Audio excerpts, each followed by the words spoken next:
2, 1. What's up, everybody? We are back here on the ANS podcast. I am your host, Alec Miller, here with my other host, the real Jesus. What's going on? What's going on, man? Glad to be back. A day late and $1 short, but we're on every week consistently, and we will continue to be on every week. Absolutely. We're not going nowhere. You can't get rid of us that easily. We got an exciting week to talk about in the UFC. It's just crazy. A great card. We have some Ferguson Poirier stuff going on in the background, and then we got a great card coming up this week, man. Just up and down. We have a bunch of great stuff to talk about. Also, the NFL. We're gonna give the results for our predictions from this past week, and we'll give our predictions for this week. But before we do that, let's take care. Let's pay the bills, as you say. Make sure that you go to our Patreon.com Patreon page. It's on patreon.com/armbarsandsuplexes. The link is down below in the description. And also, we are on Spotify, guys. We're on Spotify. We are on Google Podcasts and almost everywhere you can get podcasts except Apple Podcasts. We're still waiting for that. It will come though. But we are on Spotify. Is probably the big one. So I put the link down below in the description as well, guys. Go there, give it a follow, give it a listen, man, and share it with your friends and just get the word out about this awesome podcast where we just talk about. It's just two friends talking about UFC, and it's always a great time. So please do that. Go to our Twitters. Mine is, as always, at Alec Miller 0423, and the real Jesus over here at the real Jesus JEEZUS. So, and you can always hit us up there for anything, to talk, to have some conversation, send us links about like something you want us to talk about or anything. It's all that good stuff. And also, before we leave, like this video, please. If you're watching it live, or if you're watching on a replay, please give the video a like and a comment. And subscribe to the page. But now that we pay the bills, let's get to what we always do. What are you watching? First segment of the show. You go first this time. Yep, first segment of the show. What are you watching this week? Actually, we went back. My son is big into Harry Potter, and we went back and saw the first Harry Potter. Harry Potter and the what is it? The Sorcerer's Stone. Sorcerer's Stone, right? Or the Philosopher's Stone, Cool. depending on where you're at. Well, that's what I was gonna say, man. That threw me off because I was looking it up, and one of them said the Philosopher's Stone. I was like, wait a second, man. Is this one of those things? What is that? The UK. What is that? What is that movie called? Not that movie. That thing called where like, do you know about Nelson Mandela or not the butterfly effect? Oh, the Mandela effect. Yeah, I was like, wait a second. It's the Sorcerer's Stone, not the Philosopher's Stone. I was going crazy right there, man. Freaking out. But yeah, dude, we saw that. Went back. I mean, I've already seen them. I saw him when my son was a lot younger, so he didn't know. He's been reading the books lately. He's really into the books, so we got a chance to watch it with him. Very, very different looking at it, now compared to back then. And it was just enjoyable again. It was very enjoyable movie. A lot of cool things going on there. Also cool things with my son watching it for the first time through eyes of a reader and saying what they left out, what they changed, or whatever. So I think it's pretty cool. But that's what we've been watching, man. And it looks like I'll be watching that in the next couple of days or a couple of weeks. How about you, man? Question: does it still hold up? Yeah, I mean, I'm a fan, dude, so it holds up. But you could tell some of the CGI is really, dated. Yeah, dated now. You could tell it's like super, super like Gumby like when he falls from somewhere. When they fall from somewhere, the dogs, the dogs that are guarding the stone, very dated as well. But other than that, man, I mean, if you can get past that, it's still a good movie. So I would say, I think when it came out, I think people obviously would give it 8 or 9 out of 10. I think right now it's at least a solid 7.5 for entertainment value. Okay. All right, that's not bad. That's pretty good still. I enjoy the Harry Potter movies. My favorite's probably Goblet of Fire, though. But that one, if you've read the books, that's probably the one that has the most changes from the book. There's a lot that they could. It's just like that because that's when the books started getting so damn big. Because first ones, the first 3 are like they're big, but they're not like crazy big. It's that fourth one is like God damn. Big, yeah. But and they fit all that stuff into one movie, which is cool. I mean, I love the movie. I still think it's great. But some people don't like it because of all the stuff that's missing. I mean, it's just interesting, man. It's always that battle of a book versus a movie. Obviously, you could do so much stuff in a book compared to a movie. But when they start changing the nuts and bolts of it, like prime example is Ready Player One. You know, like one of the main things in Ready Player One is that race. That race was nowhere to be found in the book. Man. You know, but I mean, it's still good. It's still good. It's just not the same as the book. You know. Yeah, no, I love that movie, but yeah, that's a great scene in the book is the racing scene. Yeah. All right, so what I went to an old movie. I decided to go back and watch an old movie that I'd never seen before, and it was a movie called Escape to Victory. It's from 1981, starring Michael Caine, and Sylvester Stallone. It's basically about a bunch of people during World War II. These a bunch of people are in this they're prisoners of war. They're in a POC camp and or POW camp, and they are just not doing anything. One of the Nazi officers recognizes Michael Caine, who was before he was in the military, he was a soccer star. Recognizes him, says, "Hey, let's get a game. Like, I would love to have like a little friendly game between some of the officers and some of the prisoners." And it goes from there, and they plan this whole match basically. But meanwhile, Sylvester Stallone's trying to escape, so he literally at one point gets out, has to go back in to let them know that the escape's happening. It's a good movie, man. It's really not that bad. I was kind of worried about it at first because I was like, it's 81. I literally never heard of it except it was asked one time in the movie Trivia Schmodown. So I was like, is this movie really that good? I enjoyed it, dude. I think it was great. Sylvester Stallone was a really good actor. Yeah, I mean, dude, yeah, he's like, I don't know. Some people don't like, what is it called? Over the Top. Have you seen it? I haven't seen it. No, I haven't seen it. It's the arm wrestling one with Sylvester Stallone, and he puts, and he's over the top on that one too when he acts. But I mean, he has some good moments with this kid in that one too. Like, he's underrated in some movies and some scenes, but in some scenes he also turns it up to level 10 or 12 out of 10 or whatever. But I need to go back and watch that movie, man, because I didn't even know those are two big time actors at the time. I want to ask you how many montages were in that movie? There's a few. It's not that many. It's really not. It's mostly the biggest montage is during the game. That's when the montage happens because you're like seeing it go back and forth. Oh, Pele's in it. No way, dude. Pele, the soccer player. Pele's in it, and he does the Pele kick. Wow, dude, and it's like sick. That's funny, dude. That was prime montage years right there, man. Oh, for sure, man. It was great though. I enjoyed it. So what I'm doing is once a week, I'm grabbing a movie from the movie Trivia Schmodown, and I love Muay Thai. It's like clockwork. Yeah. As soon as I see that number pop up, I'm like, it's only a matter of time. What's up, Muay Thai? Thank you for joining us. But yeah. So what I'm doing is, dang it. Sorry about that. What I'm doing is I'm picking a movie from the movie Trivia Schmodown. If I had a question asked about it, I grab it and I watch it, whether I've seen it or not. So if I haven't seen it, great. If I've seen it, I just revisit it. So that was one of them. The next one I've already mapped out is The Little Mermaid.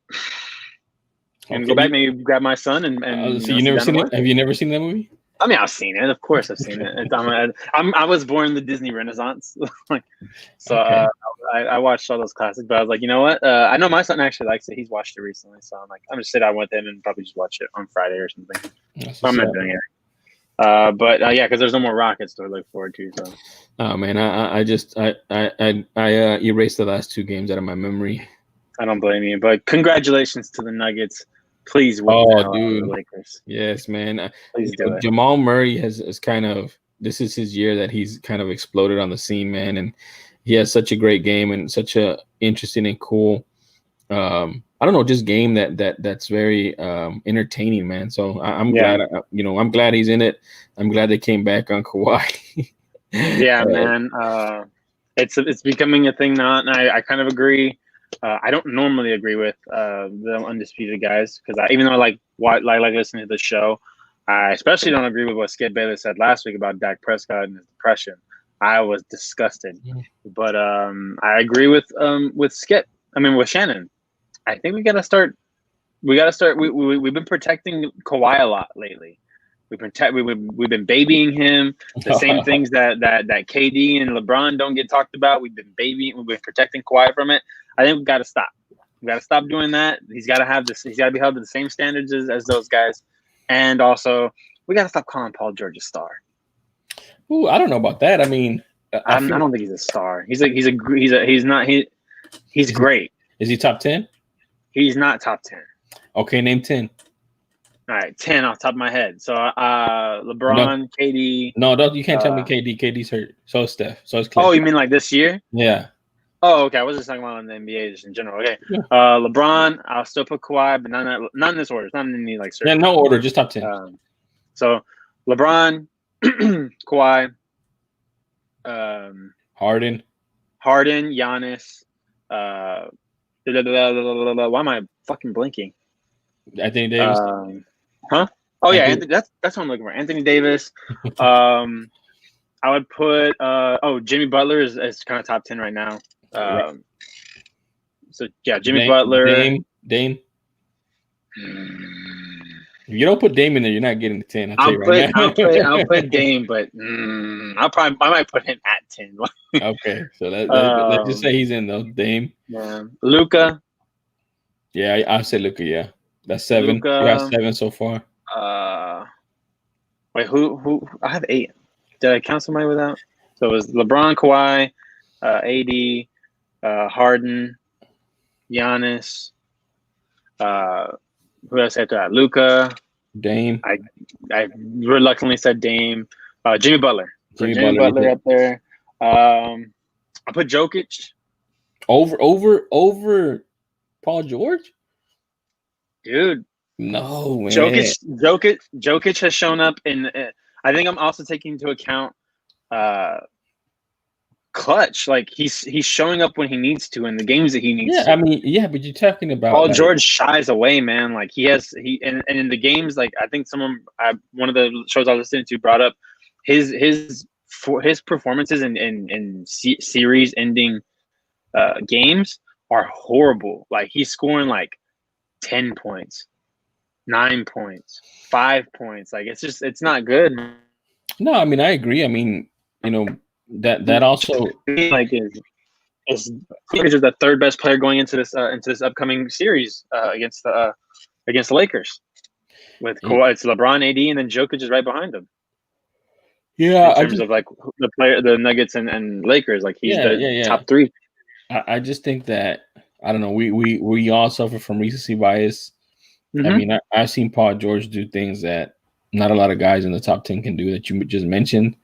This season though, yeah, even this season, I've seen him go off on games when Kawhi was having a bad game and he was like, okay, I got to pick it up. I mean, I just and I've seen him do things defensively, and maybe I think this year he's probably been a little bit better defensively because Kawhi's been there and maybe he's been rubbing off on him. But I don't know, man. I just feel like he is a top 10 player. Maybe he hasn't been showing up in the game clinching or the season clinching game to thwart off elimination.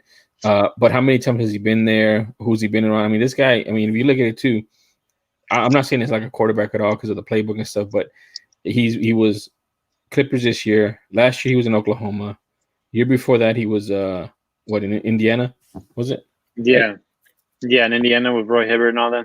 Yeah, and he was the main guy. He was the go-to guy, and he was running up against LeBron every like when you're going up against LeBron in the East, dude, and you're the main guy, and you don't have nothing around you. I mean, you're gonna have bad stats. You're gonna have bad game or series ending games because LeBron's gonna be on you, shutting you down. You know what I'm saying? Like, yeah, it's not just to say that he has bad games. It's who's he playing against, who's on his team, what do you have to do. So I don't know. I mean, don't get me wrong. This was a colossal meltdown. They had to win one game. 3-1. It's a colossal meltdown. But and Paul George isn't the only. Like, he's not even the biggest to blame. I think a big eye has to be turned towards Doc too. Yeah, but I think Kawhi is like you said, he's been babied a lot, and I don't want to say babied. I just think like they've shot against, they want to cheer against. So many people want to cheer against LeBron. Yeah, so much that they're willing to put maybe Kawhi just a little bit above on that pedestal. And I was one of them that was like maybe overreacting to certain things.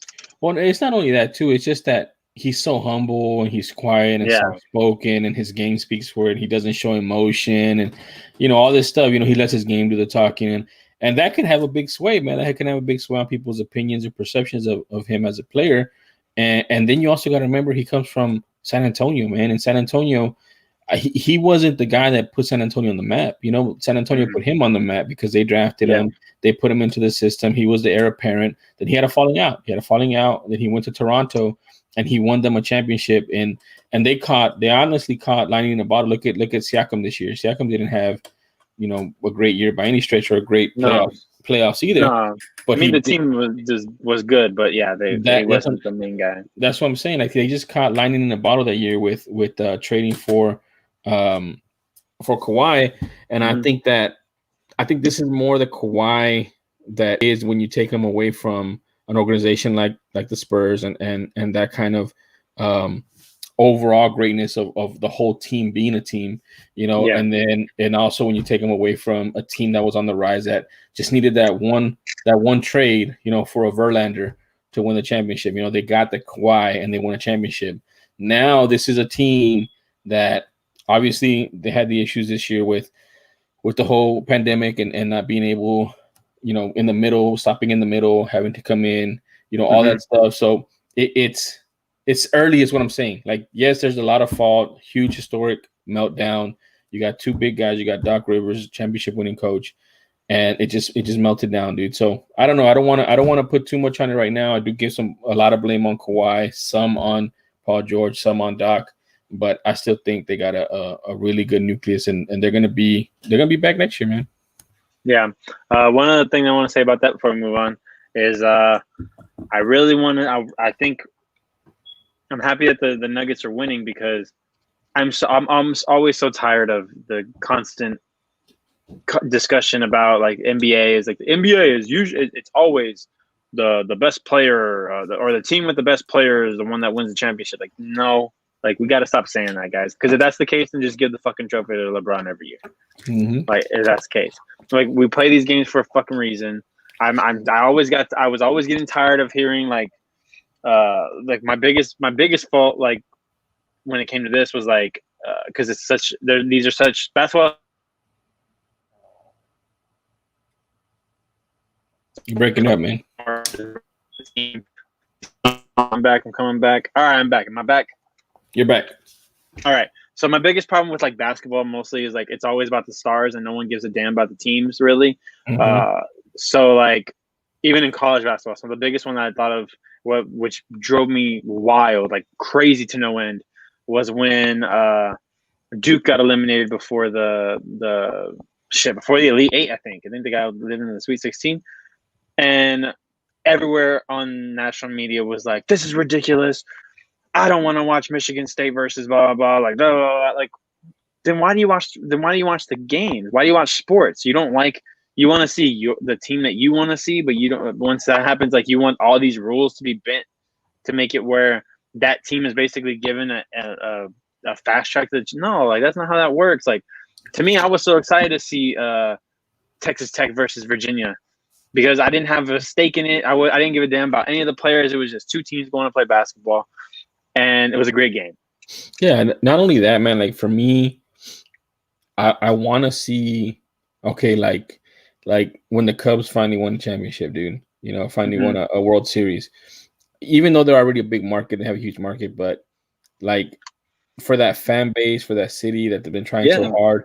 And if you look, I mean, in your example, you talk about college basketball, man. Like that's the whole point of the tournament. The tournament, man, is so little guys can dethrone Goliath, you know, and you have DCU, the Cinderella stories, man. Gonzaga at one point before Butler, like that's where we learned about Gordon Hayward. Like Gordon Hayward wouldn't be who he is without that tournament. And that's what I'm saying, like, and it's always the big markets. It's New York and LA always pissed off that their guys didn't get in.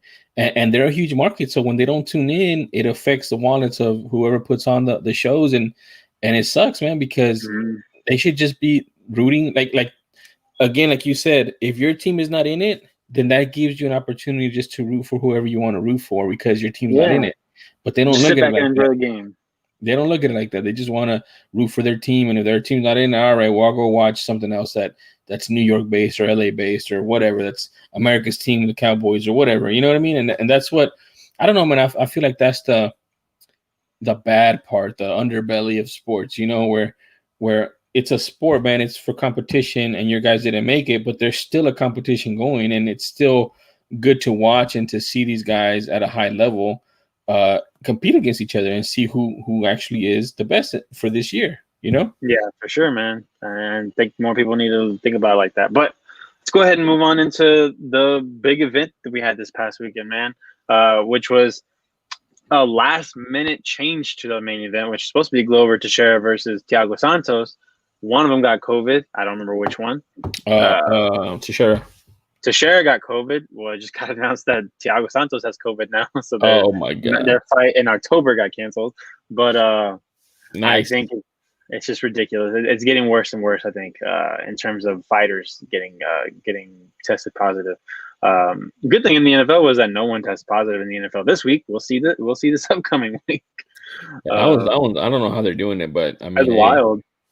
I mean, the good thing is that the testing is getting faster and a little bit more accurate with the speed. Because like the thing what happened in the beginning was, if you got a test back like fast, most likely it wasn't accurate. Like it was probably probably completely inaccurate. But the thing about the NFL, man, that I found out from watching the Hard Knocks thing is they all have this bracelet. Yes. So they were talking about that on the Chiefs and Texans games. Yes. Yeah. So if anybody tests positive, that thing records who you're within 6 feet of, and that's how they contact trace it back and get all those people quarantined just in case. So I was like, that's genius. Yeah, I know. I mean, I was like, man, that makes sense. That's like, and it's funny because during I think the second episode of Hard Knocks, I don't know if you know this, but Rex Ryan's son is on the Chargers staff, assistant coaching staff, and he's young. He's like mid-20s, I think. Mm-hmm. He got one of those tests that you said that was a positive, but it was actually a false positive. Oh, damn. but they were tracing back to who had been with, and you just see like all the because I think he coaches wide receivers, I think, or something like that. All the team players or whatever going away from where he was sitting at. You see like this little crew come in with like sprayers and rubbing everything down and washing it. But it's just interesting, man, and that's what needs to happen, man, for us to be able to move forward, man. But you're right, dude. On the UFC, Santos got it now. Teixeira had it.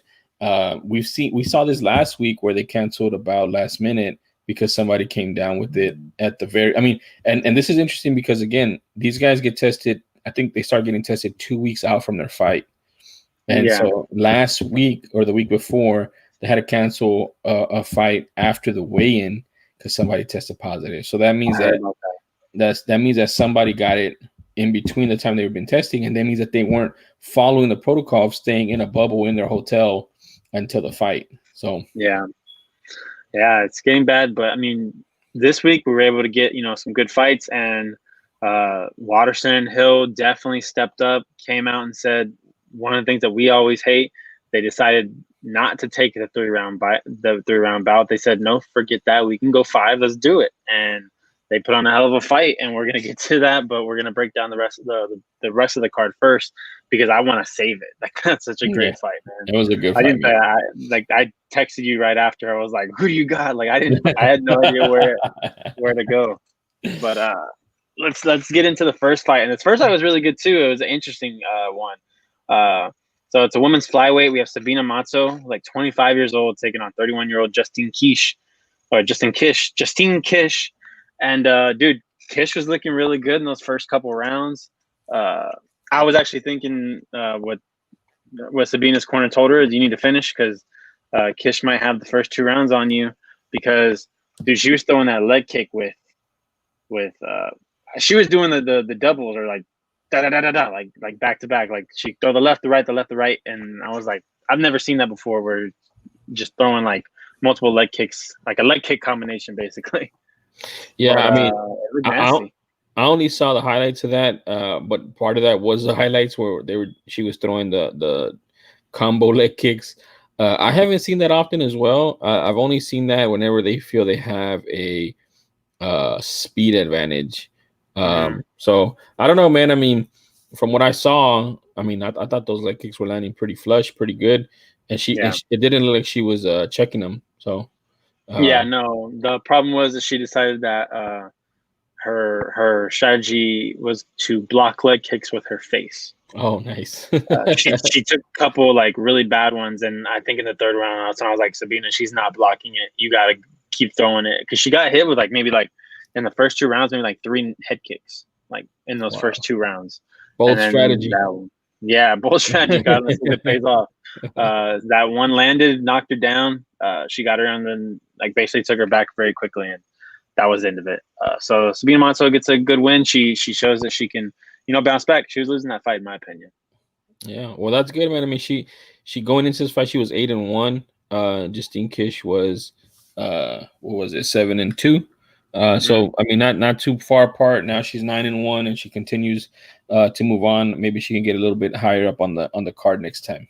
Yeah, for sure. All right, next up, got welterweight fight. Brian Barberena taking on Anthony Ivy. Did you see this one?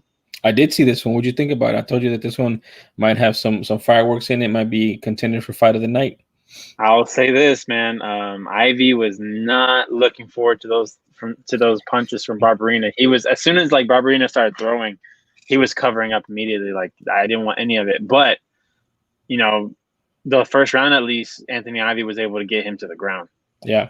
It wasn't until that second and third round that Barberena started figuring it out and keeping him standing. And I mean, I thought it was going to be, over. I thought Barberena at one point was going to finish him, but Anthony Ivy hung in there, man. Agreed. I thought he was going to finish him. I don't know, probably the end of the second or the beginning of the third when I was watching it. But you're right, dude. Barberena's hands look good. They looked like they were heavy on Ivy. And I don't know. I thought he should have gotten the finish probably. But there's a reason why they call him Bam Bam, man. Brian Bam Bam Barberena, because he likes to throw and he has some heavy hands. So good win for him, man. He needed to get on the right side of the ledger. I like him as a fighter. He always comes to fight. He always comes to throw. Doesn't back down. That's cost him some wins in the past, especially that win against Luque where he was winning the entire fight and he got caught in the last 15 seconds. Yeah, that would have been a big feather in his cap, but it didn't happen that way. So hopefully now after this win, he gets a big name going forward. Yeah, for sure. I'm looking forward to seeing him. Both of these. Oh, you're breaking up again. Arena, man, like he's yeah. Oh, sorry. Just give it a second. Am I back? You're back. I'm gonna drop. Okay, cool. If it happens again, I'm gonna drop out and then come back in. But okay. That's what it seems like. Sometimes is the only way to fix it is just drop out, come back in. But yeah. Also, Anthony Ivy, dude, he's really good on the ground, man. I just think that he needs to work on his stand-up game a little bit more, especially in his welterweight. Even though there's welterweight, he's got a lot of wrestlers, but every now and then you run into those heavy strikers. Like if Anthony Ivy runs into a Vicente Luque, he's probably gonna get knocked out at one point. Yeah, or something like that. So, or even what is it? Not is it Sergio Pettis? Or is no, not Sergio Pettis. No, I'm thinking who's the one that beat Pettis? That was like a big time. It wasn't the Connor. It was on the Connor card. I can't remember. But, no, it wasn't Dos Anjos. It was like a no name that Anthony Pettis fought and then got choked out. But no, somebody else. I don't remember. I'll look it up in a little bit. But but you run into those guys like a Luque, like a Wonder Boy Thompson towards the top, and if you can't stand up with them, you're gonna have a problem. But but Barberena Ivy that was a good fight. Next up, catchweight, Brock Weaver, Jalen Turner. You know what? From the highlights that I saw before I watched this fight, I was like, dude, Brock Weaver looks like a scrub, and he did a little bit. But he had his moments in this fight. He looked. I think this is probably the best he looked in all of his other fights. Man, that's horrible. That's the best he's looked. I know. I know it's not good. But it's the best he's looked in all of his fights. So Jalen Turner was just, dude. That dude's a monster. For lightweight, he was supposed to be a welterweight. Yeah, dude. That's also why I was a catchweight, I guess. But I mean, did there was one thing I sent to you whenever I was watching this fight, and I kind of gave it away whenever I text you. But I mean, did Brock Weaver look scared at any point to you in this fight? There were points, yeah. I think after he got rocked in the beginning of the fight, that was the end of it. It looks like once he sees like, oh shit, like I might not be able to handle this guy's power.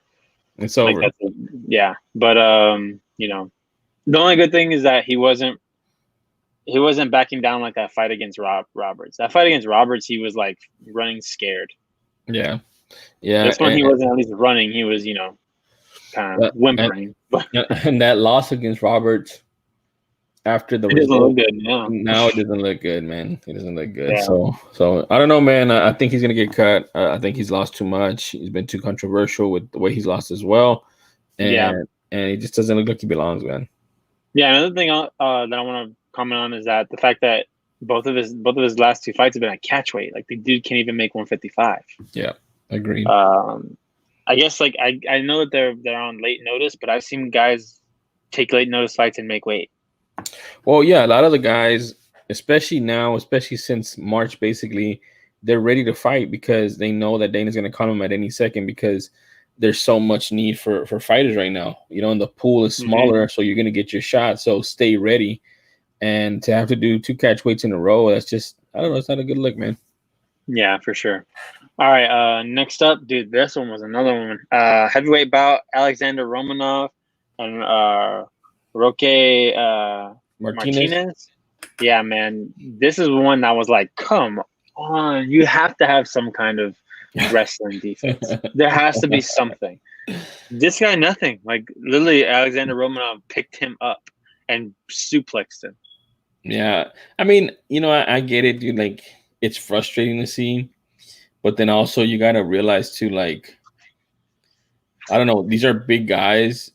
Strong guys that have technique, and if they get you in a certain position, it's very difficult if you don't have the wherewithal or the knowledge to get out, because even if you have power, dude, you can power out of stuff only so many times. Your energy reserves go down, and then now you're underneath this huge guy with no energy, you know.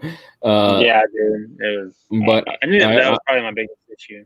Yeah, but I also agree with you that if you get to this level, man, to the UFC, again, like we've talked about too, like they've always said, what's the best base to be in MMA? And the answer on that'll be is wrestling, because wrestling is a big neutralizer, both offensively and defensively. If you can't wrestle and you got a guy that knows a little bit about wrestling, he's gonna take you down. He's gonna stay on top of you and beat you up.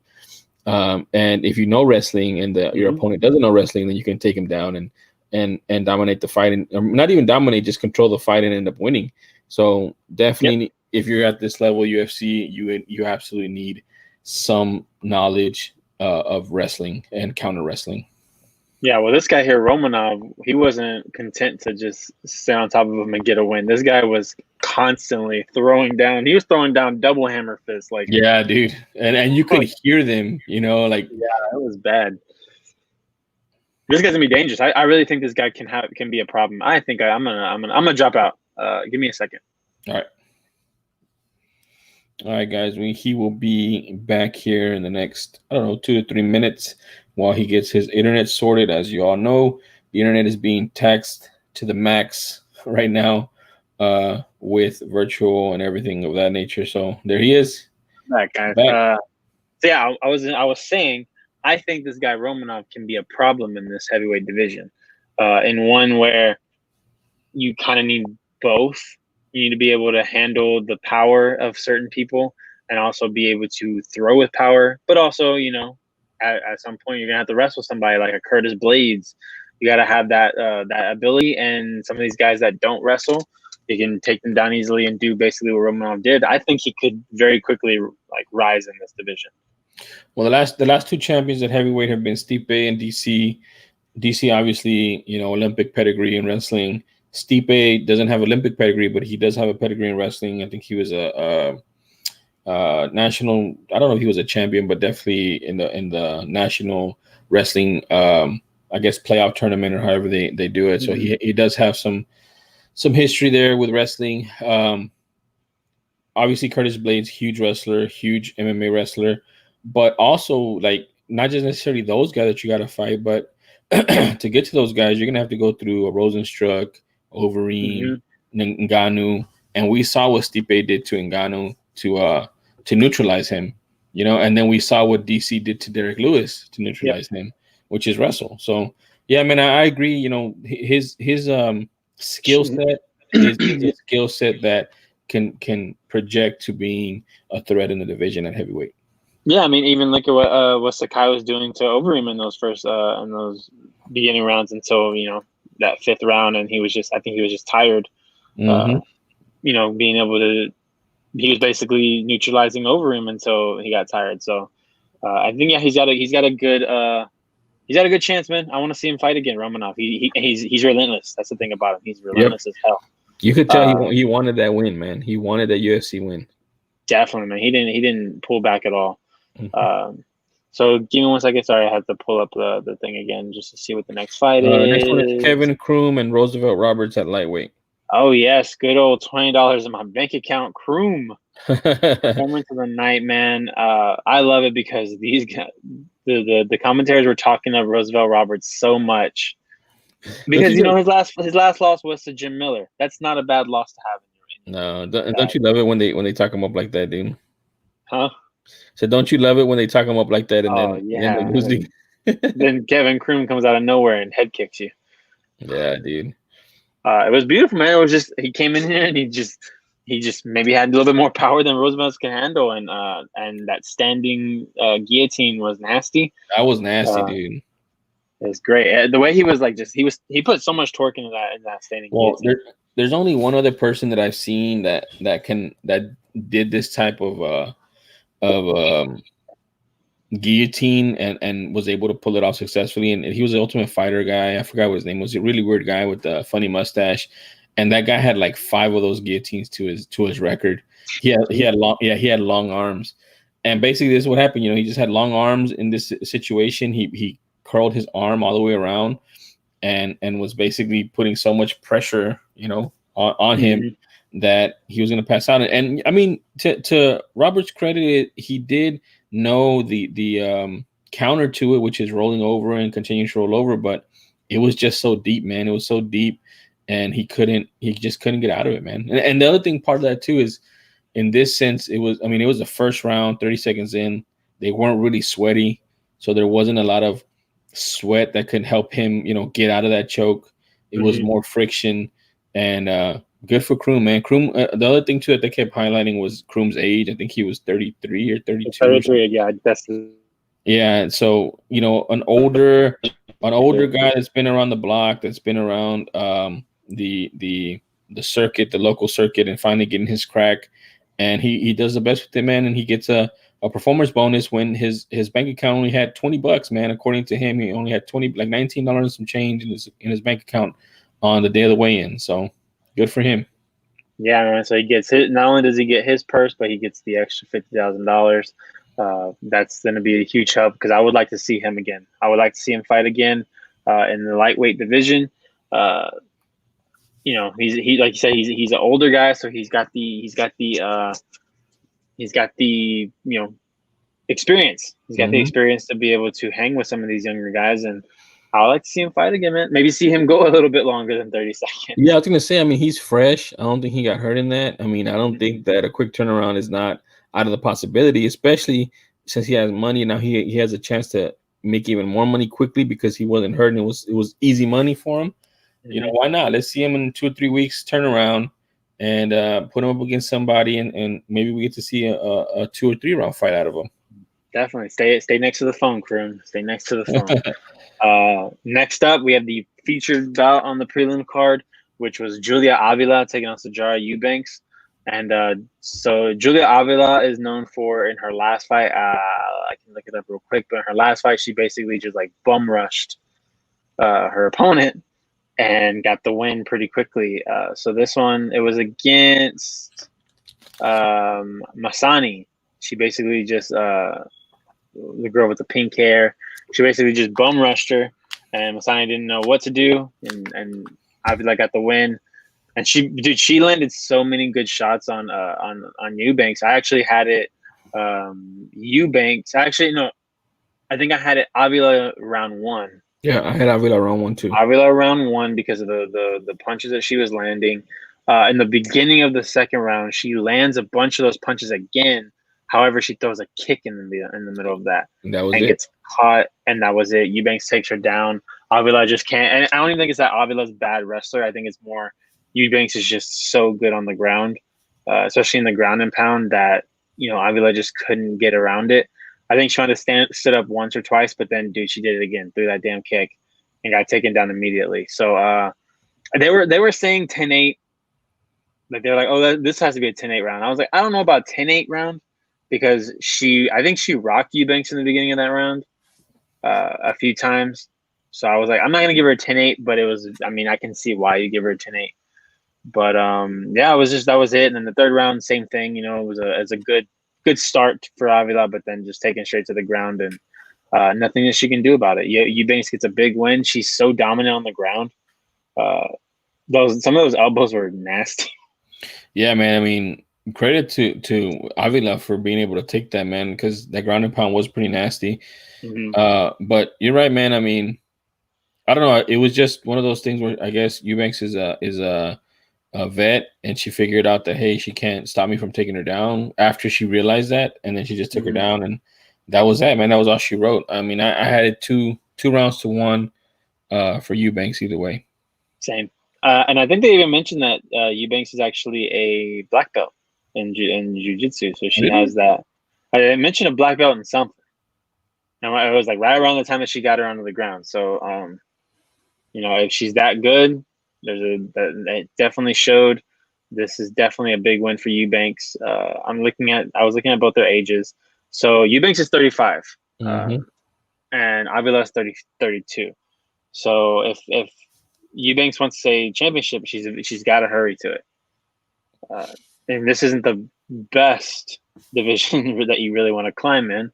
It's ruled by none other than the Lioness at the top. But I mean, if you want to have at least an opportunity, you're gonna have to climb fast, and this is a good win towards that.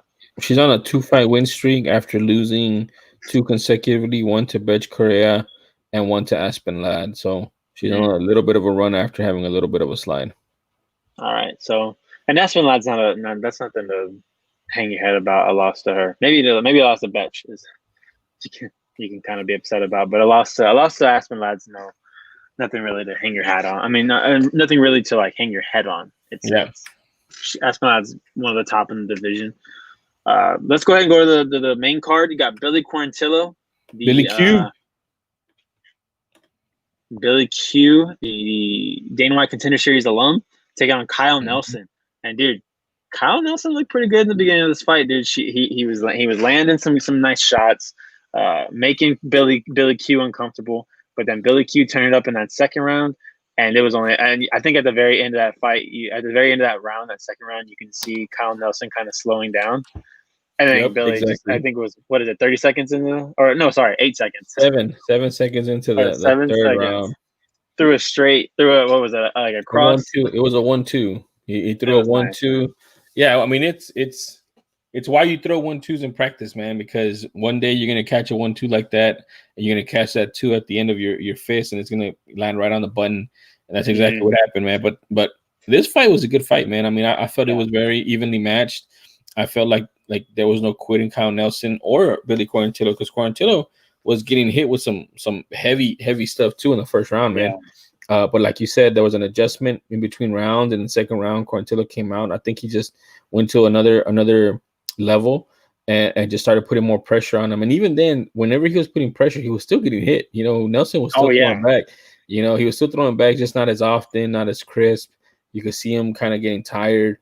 Yeah, and you can see it was funny, dude, because I was looking at Quarantillo in his eyes, and he was taking deep breaths too, but he wasn't as tired. He was just like, I guess he needed the breaths or the big breaths, but he was looking at Nelson like he did not, like, normally they don't take their eyes off of each other, obviously, right? But like he was intently looking, and I feel like he was realizing that Nelson was slowing down. He's like, oh, okay, I'm gonna have an opportunity here. Yeah, let me get a little burst, and got it in that third round. Literally 7 seconds. It just was that quick. So a big win for Billy Q right here on this one. He's someone I can see hanging in featherweight, man, for sure. I would like to see him rise up the rankings pretty fast if they can possibly do that, because he's so long for featherweight. He's slender, so it doesn't look like him. Maybe he does cut Million a little more weight, but it doesn't seem to affect his performance. He's looked really good in his past couple fights, so I want to see him go again. Oh, because his last one was against Spike Carlisle, and so many people were high on Spike Carlisle. They were looking past Billy Quarantillo. That was a good fight too, man. That was a good fight. Yeah, for sure. So I mean, he's in here putting in like possible if the fights above him aren't that great. He's putting on possible fight of the nights. It's just there's always one that's a little bit better, but I'm looking forward to seeing him fight again too, and Kyle Nelson as well. Yeah. Kyle Nelson just needs to work on his cardio, man. Yeah, that's all, man. Just don't gas out in that second round. You don't gas out in that second round. You at least get a little bit deeper in the third round. Yep. So yeah, good on them. Next one was a really good fight too. I want to mention that Avilan Eubanks was the one where I was like the most frustrated, where it came to like because it was like she was doing so good on the feet and then got taken down. I was like but I just wanted to mention that. Yeah, it does get frustrating, man, because not frustrating as a watcher, like not as a spectator, as more like me putting myself in that I guess in her shoes. Oh, like, yeah. Damn it. Like, come on. Yeah. Like you can, I mean, there's been times, especially when I say, man, that guy's pesky, because that's how I feel like, man, I'm like, if I'm the fighter, I'm piecing him up on the feet and then he takes me down. Like, oh, that's pesky. Like if he just lets me stand up, it's over, but he doesn't, because it's because he knows that too, Exactly. It's up to you to stop them. Exactly. It's similar to what I saw someone post where they're like, I guess they were posting what was it Chimaev said, or Chimaev, yeah, the fighter that's like everyone's like, was it the Wolf? Yeah, they want to see fight. Comes out. He's about to fight again, right?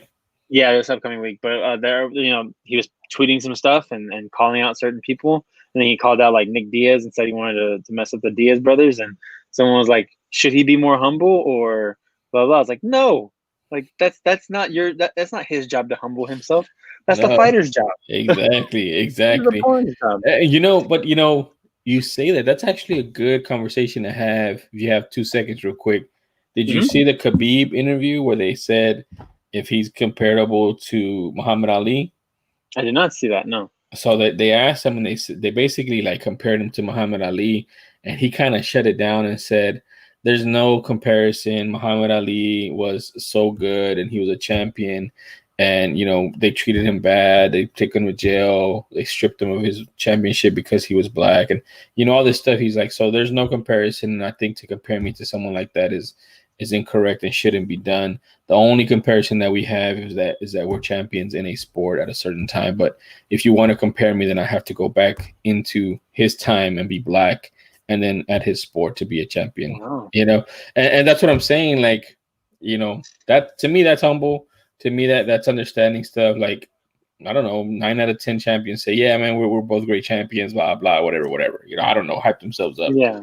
But him having that foresight and that knowledge of Muhammad Ali and being humble himself, I think kind of raises his stature as well as the type of champion that he is. But you're right, man. I mean, it's not up to the guys to be humble that are coming up and that are calling people out. It's up to the opponent to humble them. Exactly. Like, let him talk, because it's up to his opponent to shut him up. That's the beauty about this sport, is that you have to you have to put your money where your mouth is.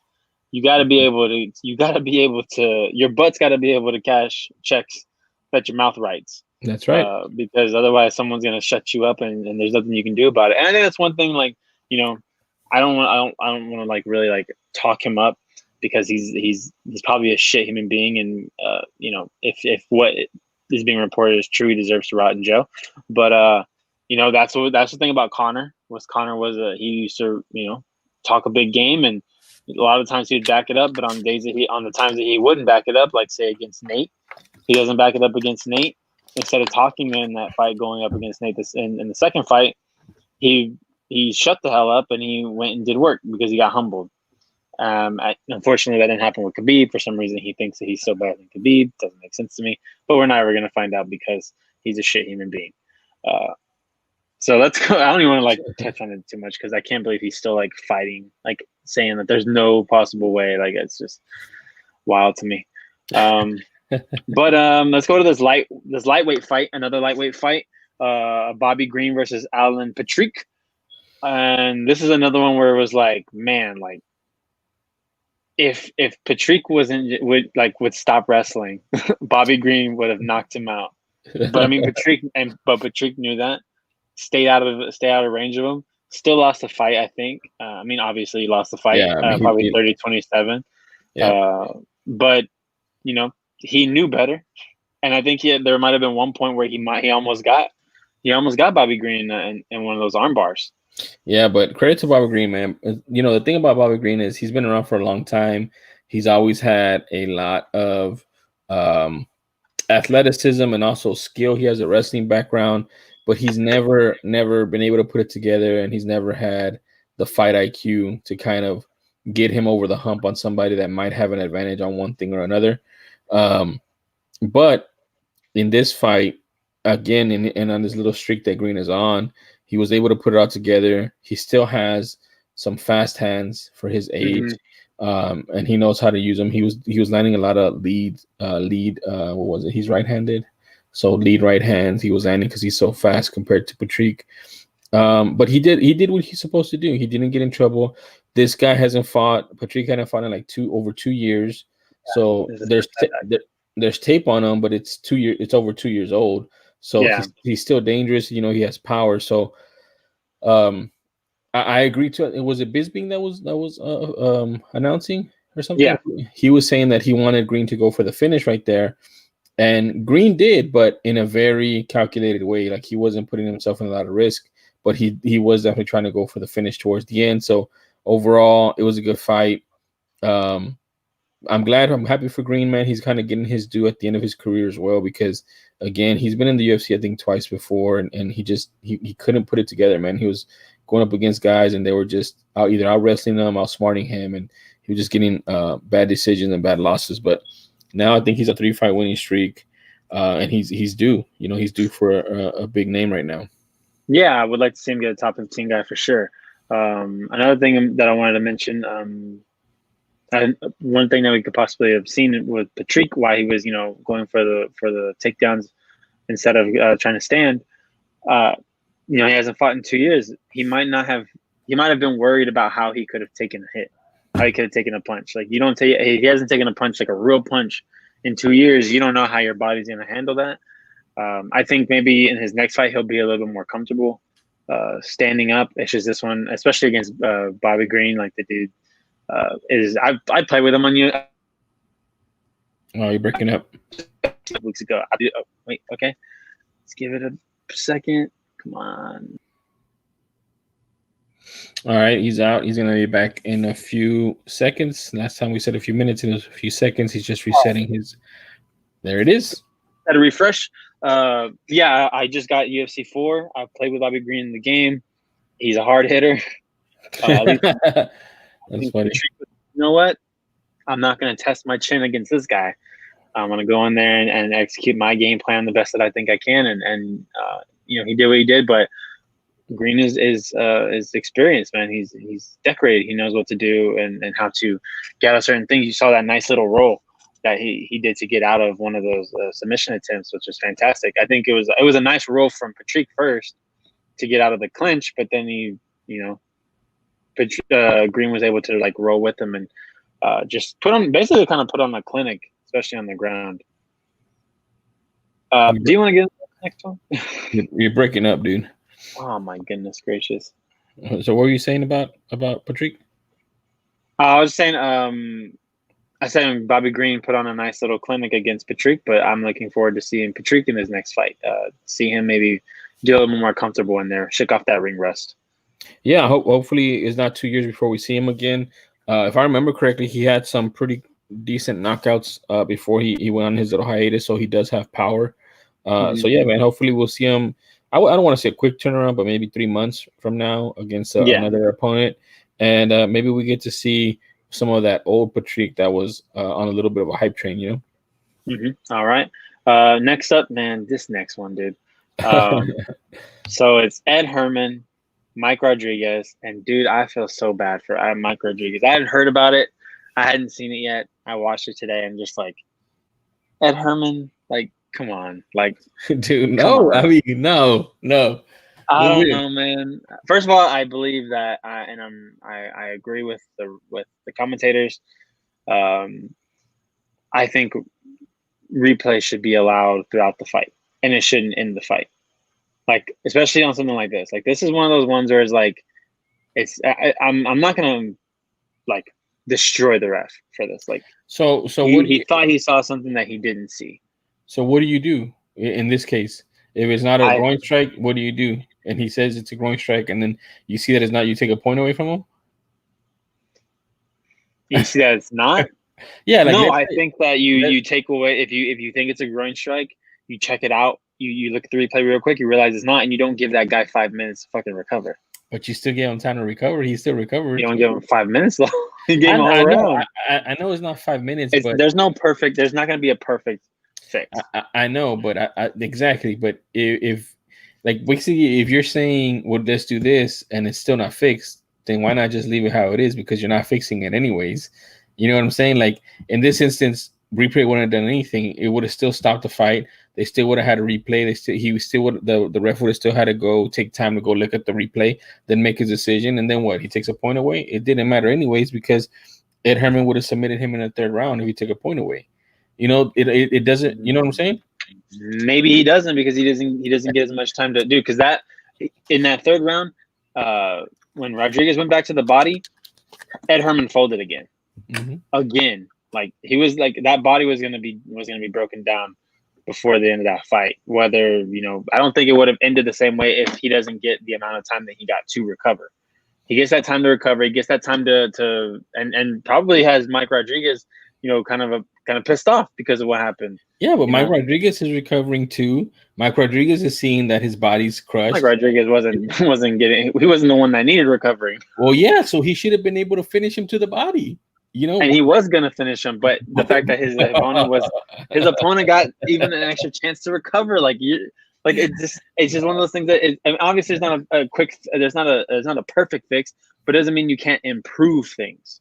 Like, just because you can't fix everything with one thing doesn't mean you shouldn't make steps to improve that system. I get what you're saying. I just don't think that that's the best improvement, in my opinion. Just because, again, what do you do after the fact that you find out he's lying? You take a point away? It doesn't matter, because in this instance, and this is just one instance, and obviously there'll be different ones, but it doesn't matter if you take a point away, because he still ended up getting the finish anyway. So he still benefited from it, and he would have still benefited from you stopping it to take a look at it. Like, I don't know what the fix is, and I hate it when people do this to me too. Like, when they're like, well, I don't know what the fix is, but that's not right. I just don't think that that's the right thing right now, like to allow replay, because it doesn't make sense. Like, you have to find out if it is true, then what? Then obviously you give them the 5 minutes, but you give them a little bit extra time. When does the minute start? When does it start counting? Do you take a point away now from the other guy because it was a low blow? Like, you have to offset the same for both sides. The one causing the infraction and the one claiming it to be an infraction or whatever. So there's just so many moving parts with it. To me, it's like, this is rare. This is rare when it happens. And if you go by what Dana White says a lot of the time is, well, finish the guy, man. Like, finish him. He was hurt to the body. He was lying that it wasn't a groin kick. I would do everything just to be going to the body and just trying to finish him right then and there. And then again, like you said, in the third round, he had him hurt again too to the body, and he wasn't able to capitalize.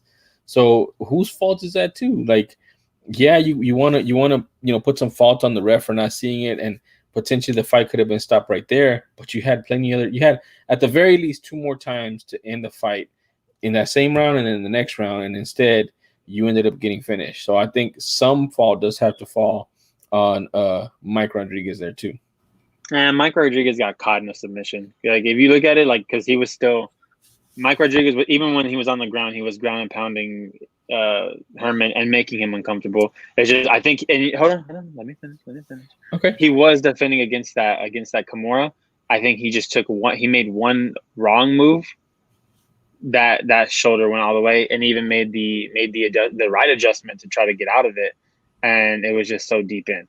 I'm not going to be like, oh, because it sounds like what you're trying to do is you're trying to just kind of excuse Ed Herman. Like, I'm not, because personally, Ed Herman, I'm finding you in the parking lot. I'm whooping the fuck out of you. Like, I'm beating the shit out of you. dude. Like that's not fucking cool. Like that. And I agree with because they were talking about they were joking about him on a thing, like saying like, I want to know who his acting coach is. Another thing, Chris Ione got to get his eyes checked. Well, the thing is like, okay, so a couple of things. I'm not excusing it to well, I guess to an extent I am. It's like it's the human element of any sport, man. Like obviously soccer's on one end. You know, these guys have the best actors. I mean, a little piece of wind goes by them and they're like flying over and doing somersaults. So, you know, I get that, and people hate it, and some people laugh at it, and some people whatever. And I personally, I've been affected negatively by it in the Mexico game against Holland, where they got a red card in the zone, and that's what ended up losing the game in the World Cup. Whatever, you know. So I understand it, but it's the same. You know, part of the human element is strikes and balls in baseball. You know what I mean? And part of the human element is framing a pitch, even though it's not a strike, it makes it look like a strike. Should we tell that catcher, hey, dude, stop framing the pitches, man? If it's not a strike, you need to tell him it's not a strike.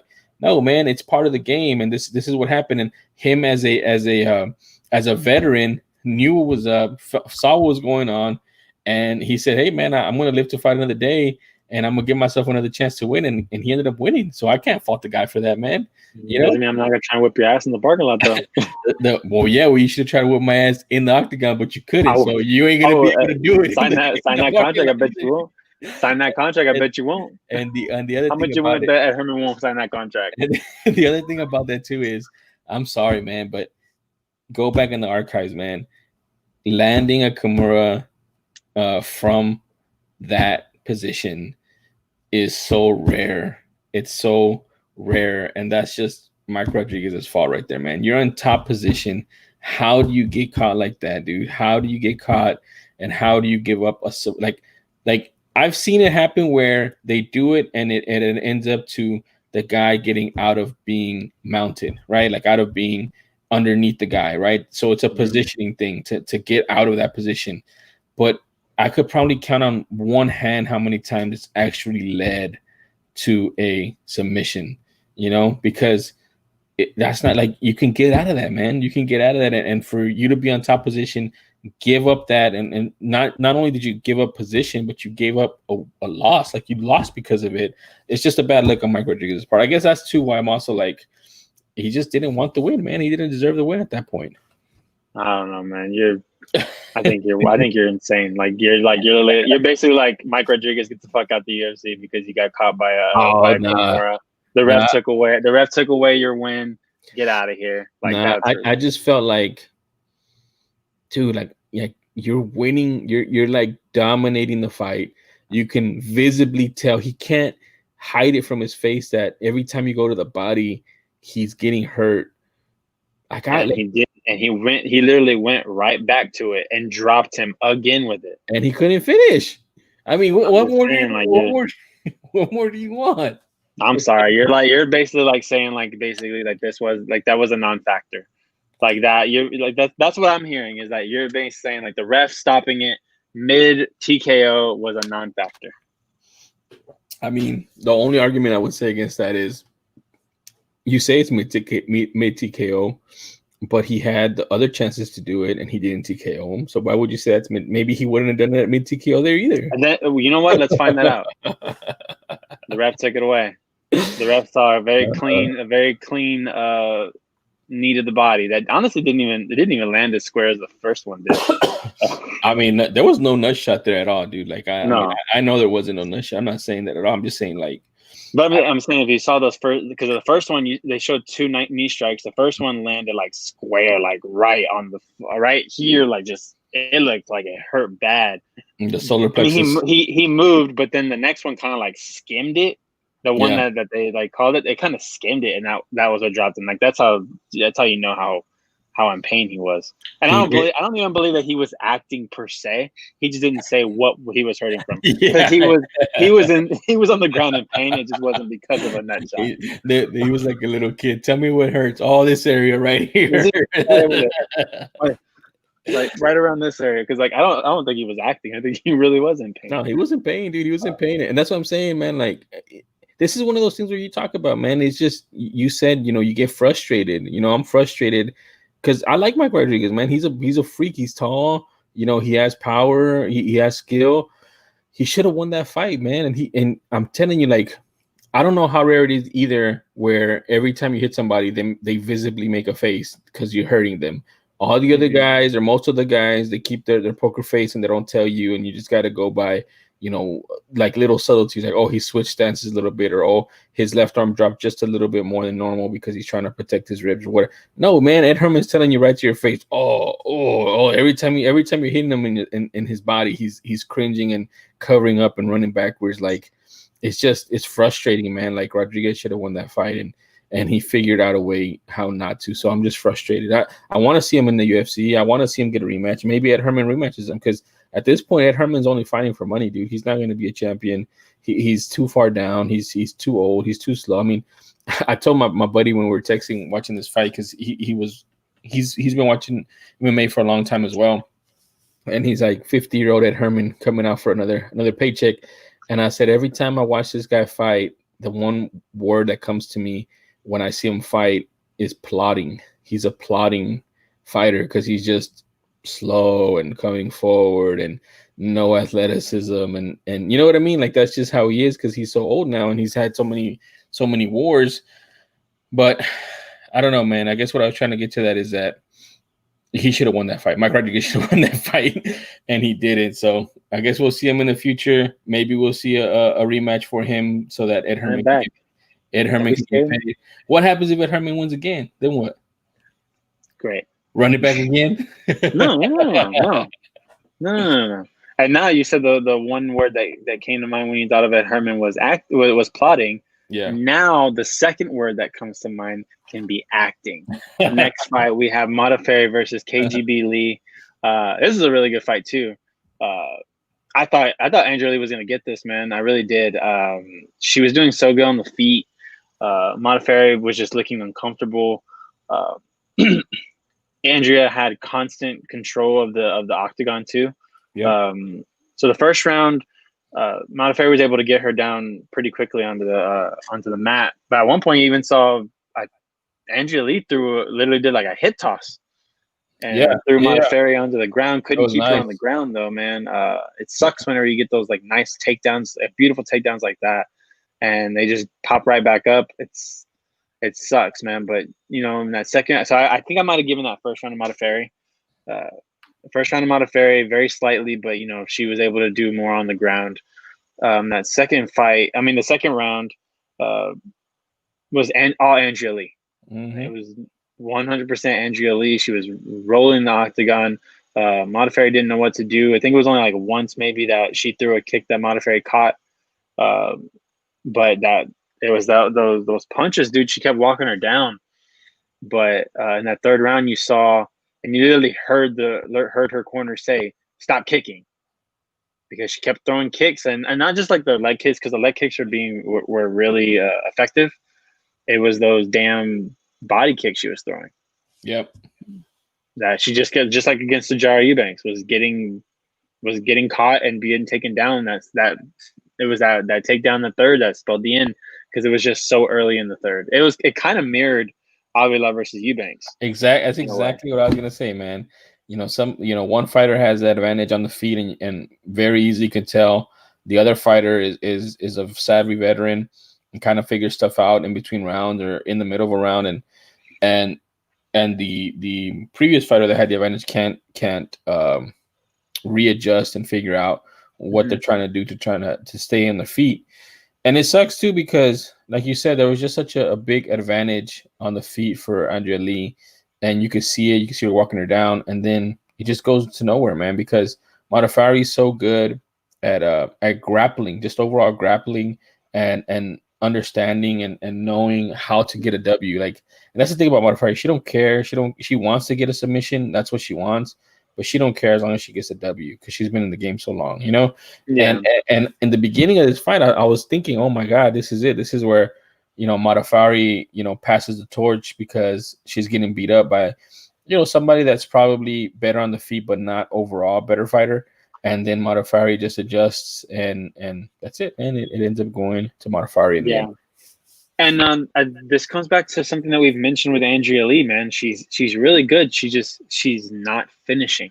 She's not getting finishes, man. She's leaving this in the hand of the judges. And she had like a couple of split decision wins in the past couple of fights, but this one came down to a loss, man. And she has to start getting finishes if she wants to make it in this division. She has to start getting finishes, especially in this division. In flyweight, where you have a killer at the top and a couple of killers underneath him, you got to be able to finish, man. Well, man, she's on a 3-fight losing streak now to Roxanne Modafferi, Lauren Murphy, and Joanne Calderwood. Yeah, dude. So she is just, it sucks, man. You want to see her thrive. Like, she's so good at standing. It's just she's not figuring it out on the ground. Yep. That's what it comes down to. But yeah, like split decision. Like, I think all three of these were, well, this one wasn't a split decision. This one was a pretty clear 29-28 round or fight. But 2 rounds to 1. Yeah, but the other two were very close split decisions that she just didn't get to finish, man. That's what happens when you leave it in the hands of the judges. But all right, let's go ahead and get to let's break. There's really not much to break down on this one. Otman Zaitar, Kamaworthy. Zaitar was just faster, which is funny because like I thought Kamaworthy was already fast, and you see a guy who's even faster than him is pretty scary. It's pretty interesting, right? It's pretty like, whoa. Now you gotta be afraid of this guy. Like I was going Kamaworthy in this one, and now I'm like, Zaitar might be that dude at lightweight, but he was so fast, dude, and then Kamaworthy looked uncomfortable from the get go. He caught him with a nice punch, and it didn't even look like it dropped him. Honestly, it looked like maybe it hit him, but it didn't rock him. It literally like kind of slipped, and then he came down there with those punches. It messed up his equilibrium, man. That's what it was. And so when he stepped back, he just like the foot slipped out from under him. But not only was he fast, but he was pretty accurate, man. He was landing a lot of his punches, and I think that's kind of what kind of did Worthy in, because it wasn't necessarily one punch that kind of turned his lights out. It was the combination of punches that kept landing and weren't really giving Worthy a time to catch his snap, basically, because as soon as like he would back up to like, you know, go away, he was getting hit on the other side of the face, or you know, when he leaned forward to grab him, he was getting punched, you know. So it was just not necessarily an accumulation of punches, because that's kind of like a 3-round fight where just a little baby punches keep adding up. This was more of a consecutive punches, just didn't allow him to regain his footing. And credit to Zaitar, man, because he didn't let up. You know, he just kept coming forward, kept punching, kept landing, and then he went in for the kill when he saw it, man. And good win for him, man. Yeah, for sure. I got a performance of the night for his troubles. So that's good. Let's get to the fight of the night, man. Fight of the night, main event, 5 rounds, strawweight division, exciting division. The Karate Hottie versus Overkill Angela Hill. And man, this was just such a great fight, like up and down from start to finish, bell to bell. There was some takedowns, some attempted takedowns, some landed takedowns, but a lot of attempted ones. And you think that would tire Michelle Watterson out? It did not. Her cardio is so damn good. Yep. She's done this. She's gone the distance a couple of times. We saw her go the distance against Joanna. So that doesn't only show that she can go 5 rounds. That shows she can go 5 rounds and hang with, even though she didn't win very many rounds in that fight, she didn't go away. She stayed in the fight, and against probably one of the greatest strawweights of all time. Agreed. Yep. And showed that she can, she's not going to win, but she could definitely hang. So now, against, in my eyes, Overkill, Angela Hill. Angela has a uphill battle to climb, man. She has to go up against someone who has shown she can hang with the top tier of this division, whereas Angela hasn't shown that she can hang with the top of the division yet. I think this is a good step in the right direction for Angela. Being able to go 5 rounds, being as impressive as she did, and even thinking that she won. And I don't blame her. I don't blame anyone that maybe gave her 3 rounds to 2. I can see it. But me personally, I think it was first 2 rounds went to Angela. Last 3 rounds straight up to Michelle. I think that 3rd round was what made it close. Yeah, I mean, not the third round, the fifth round. Sorry, fifth round. Was it the fifth round? Yeah, it was that very fifth round. Yeah. Fifth round at the very end. Yeah. Yeah. Because then all of a sudden she started landing. Yeah. I agree, man. I think I don't know. I think Hill kind of gassed out for a little bit, and then in the fifth round she kind of got her second wind, which is a little too late at that point. I mean, if you look at the numbers, man, look at these total strikes: 162 out of 361 for Watterson for 44.9%, and then 146 out of 278 for 52% for Angie Overkill Hill. So there's about a 15, 17, what is that? Yeah, 16 strike difference for Watterson. And I mean, that doesn't sound like a lot, but that's actually a lot in a 5-round fight. And then just the volume. A lot of the times I tell you too, that unfortunately these MMA judges, come from boxing. And one of the things they tell boxers too is stay busy, because even if you're not landing, it looks like you're landing to their eye. And I mean, she punched almost 100 more strikes than Angela Hill, so that looks a lot busier than that. And she didn't get tired, so she doesn't look tired to the judges. She looks fresh. And then she had 18 takedowns, man, or takedown attempts. She only got one down, but she had 18 attempts. So that means that she's actively, trying to move it down. She wasn't, winning on these, but she was the one initiating the contact, initiating the move. And credit to Angela Hill for not allowing that takedown. But I think she learned her lesson against Claudia.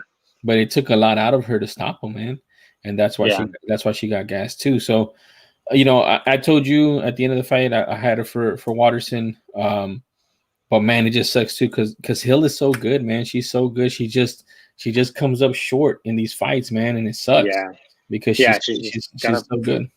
She hasn't been able to put it all together yet. I think that's what it is. And even me and you, I think maybe you a little more. I'm still kind of like back and forth on it. But you gave her that fight against Scadella, but unfortunately, she's not doing enough. Like you have to be able to do enough. Even if you're going to go to the judges, you got to make sure that you're doing enough to get that win, especially in these close fights.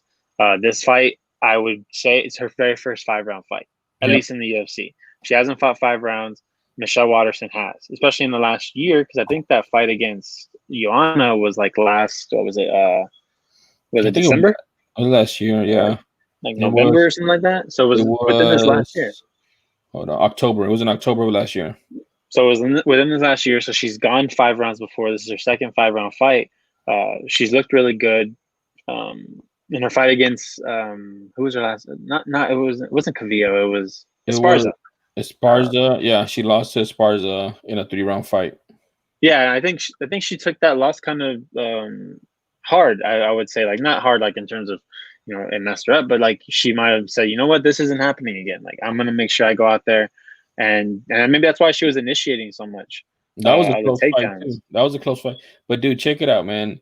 98 total strikes for Watterson in that fight against Esparza.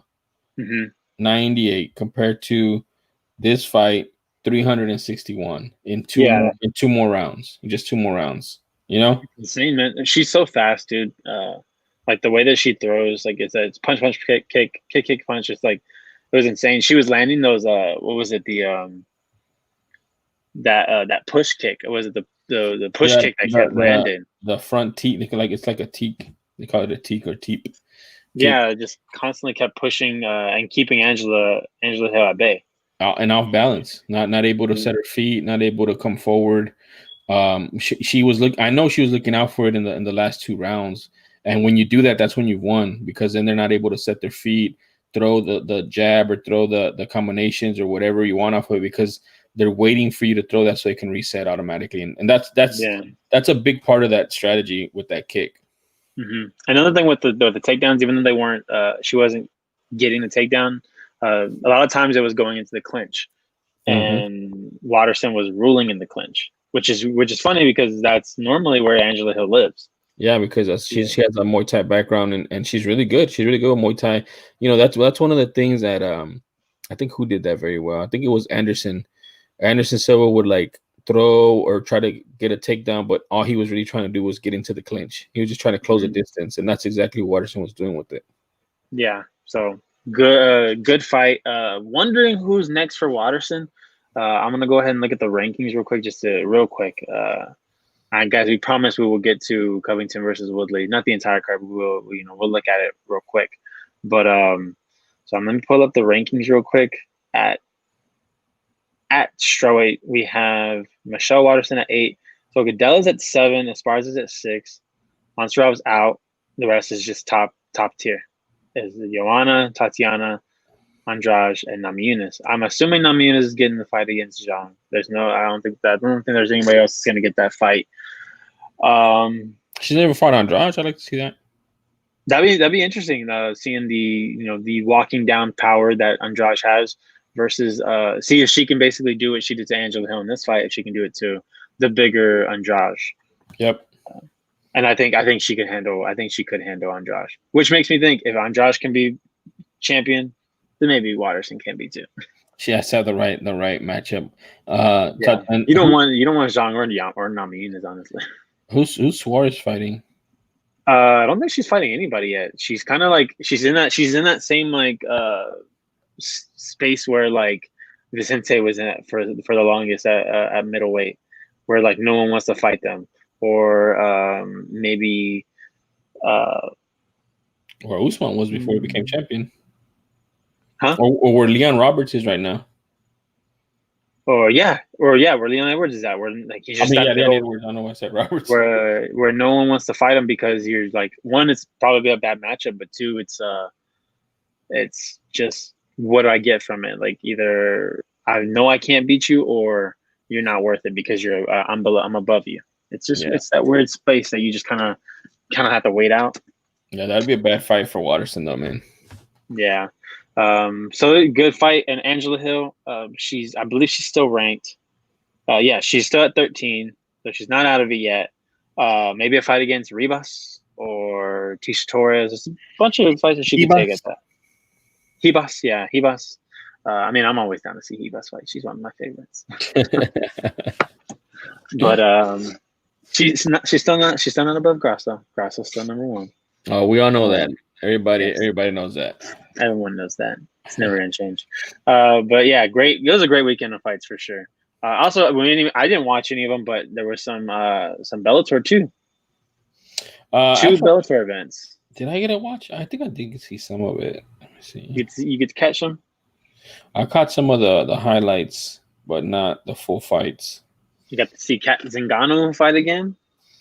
Oh, I did see Kat Zingano, the new and improved Kat Zingano, the very much lighter in the upper waist area, Kat Zingano. Good for her. It's for her health. It's for her health, yes, exactly. But I think, is this the one where they had that bad nut shot, dude? Oh, yes. Did I send it to you? I think I did send it to you. Yes, you sent it to me. It was so horrible. Like, that's why I'm like, this is a real reaction. It's so bad. Oh my god. Yeah, man. It's like straight on. Dude, it was a spinning back kick. Oh, so much momentum. So much momentum. No blocking at all because he was like ready to receive it. you could hear the haunting screams and noises he was making. You know that. I don't wish that on my worst enemy. Yeah, dude, it was that bad, man. If you guys haven't seen it, we'll post it on our Twitter page here shortly. It's like, go see it, but don't go. I don't. If you're curious, but if you have a weak stomach, do not. Yeah, I'm gonna post it on our stuff, dude. All right, cool. But yeah, man, that happened. Next weekend, we got we got three ranked fighters in the main event and the co-main event. So before that, though, we have the return of Mackenzie Dern and Ronda Marcos. See if Mackenzie Dern can continue her winning ways and Ronda Marcos can come back. We have the return of Johnny Walker, the most recent hype train that had been derailed. One of the most recent ones. Going up against Superman Ryan Spann. And this is not a great fight that you really want to come back to coming off of a loss. Ryan Spann is tough as hell, hits hard, But we'll see if Johnny Walker's ready, man. If Johnny Walker's ready to make that change, sometimes it takes that loss to really get yourself back into shape. Well, does he have a fight after that loss or no? I don't think he's fought since then. Not since the loss to Corey Anderson. Because Corey Anderson has fought and been released since that fight already. Yeah, he's been out for that long. Like, he just hasn't fought. Oh no, sorry, he lost to Krylov in a decision. Yeah, so see, I knew he had fought already. My bad. So yeah, he needs a, but at least that one was a decision. Yeah, but the hype train has legit been derailed. Yeah, it's up to him to put it back on the tracks. Well, I don't know, man. I mean, who's he fighting? He's fighting Span. Dude, Span's tough. Yeah, I was gonna say that's not a good, entirely good matchup for him. They probably don't like him like they like Michel Pereira. Fajeda, because that's kind of the same guy right there, the same hype train, the same knockouts, right around the same time. The only difference is that after the horrible loss, he came back with a win against Diego Sanchez, and then came back with a win. So he hasn't lost since that hype train. Hype train derailed. Yeah, but that's because his matchmaking has been very, very light. And yeah, I mean, very light. If you gave, they gave him Corey Anderson, who we know was like one win away from basically, challenging for the title, basically, and now, I don't know. He's just two losses in a row. He needs a win, and if he doesn't get it, then it'll be a huge I don't know, I don't want to say like a prospect, but it's a huge bust. We expected so much more, because he has a lot of skills, Yeah, man. He had what when you did your top knockouts of 2018? Mm-hmm. You had given two of them, or it was 2019. The first half was 2018. Yeah, first half of 2018, and you gave two of them to Johnny Walker because he had two. He had two knockouts in 28 days, man. He had in the span of 28 days, he had two highlight reel knockouts in that span. I don't think anybody's ever done that, man. So it's a long race. We're also seeing the return of Hamzat Chimaev taking on Gerald Meerschaert. So this is going to be, in my opinion, Chimaev's first real test against Meerschaert. Meerschaert is not ranked, so it's not like, we're going to be expecting. Yeah, he let me down in his last fight. Meerschaert did. Yeah. So it's up to Chimaev but I mean, if Chimaev gets a big win over this guy, it's automatically like you're seen as, you belong in the UFC. The first two are against scrubs. Your first two are always free. Yeah. Two are always free. Meerschaert is not a scrub. He has a long. I mean, I wouldn't say he's a scrub, but he's not top tier. So I agree with you. Yeah, he does have like 44 fights, so he has a lot of experience, man. Yeah, he's not going to be able to get. I mean, you hope he should be able to withstand that initial rush to wrestle. Man, because that's what Chimaev's doing, man. He's bum rushing him and taking him down and ending him quickly. Like, I don't even think was it 2 strikes in the last 2 fights? Yeah. It hasn't been a lot, but I'm just in awe right now because I'm going back to 2017, and since 2017, Meerschaert has not been able to win 2 in a row. Wow. He basically wins 1, loses 1, or lose 2 in a row. So he basically wins 1, loses 1, wins 1, loses 1. So he lost the last fight, so I don't know what that says against Chimaev. Might win this one. Who knows? But I mean, I would like to see Chimaev get I would like to see him go more than 30 seconds, or I would like to see him tested, whether he wins or loses. I don't think losing necessarily would set him back if he looks good in a loss. But you have to show that you can hang for more than just 30 seconds. Mm-hmm. Well, his next fight, one is his last fight. He went 3 minutes, right? Yeah. But man, this next one, very last minute. No one knew about this one till last weekend. But it's Donald Cerrone and Nico Price. Interesting fight. Nico Price needs a win. Donald Cerrone needs to win too, man. Don't They both need wins. they Let's both do need, it. they both Well, need you know, wins. Cerrone's not going nowhere. Like they're not gonna like Cerrone's probably never gonna get cut. He's in the like he's a UFC boy for life. That's true, man. He's stepped up on so many last minute fights and had so many last minute fight wins and so yeah, dude, I agree. He's not going anywhere. But I mean, it's a really good, solid co-main event. Big time name, Donald Cerrone. Everybody loves to see him fight against Nico Price, who's a gamer, who's going to come out there and come forward and try to win. And he's not the doesn't have the perfect defense, so it's gonna look like a good little war for both of these guys. Yeah, it's gonna be fun to watch for sure. And then the one I don't even know where to go with this one. It's Covington versus Woodley. I'm going Covington because Woodley hasn't shown me anything since his loss to Usman. So I'm gonna go Covington, but these guys have been jawing for a while now. Yeah, man. I don't know, man. The last we've seen of Woodley was against Burns, and he looked horrible.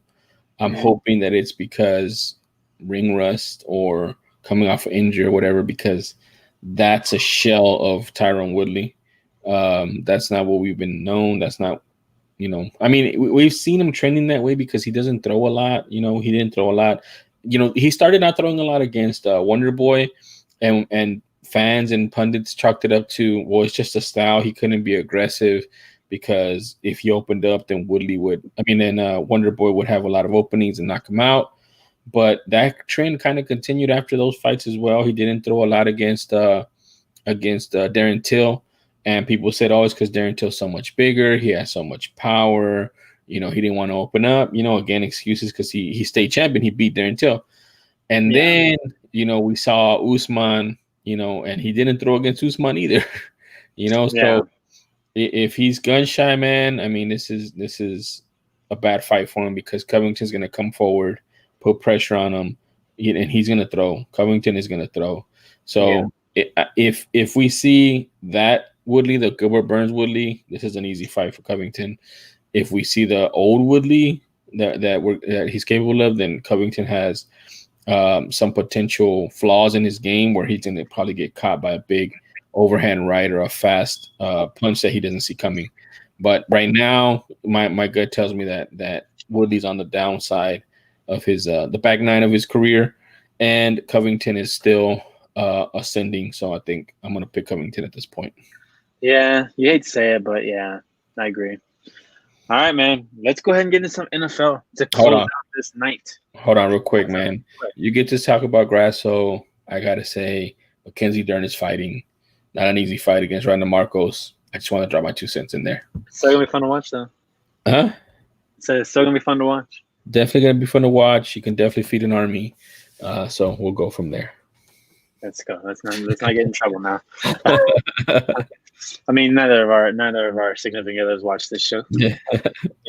But still. Let's go ahead and get some NFL, man. So you won the predictions championship this week. I'm sorry, you're breaking up, man. You're breaking up. Can you? No, I'm not. I checked the connection this time. I only want to say it once.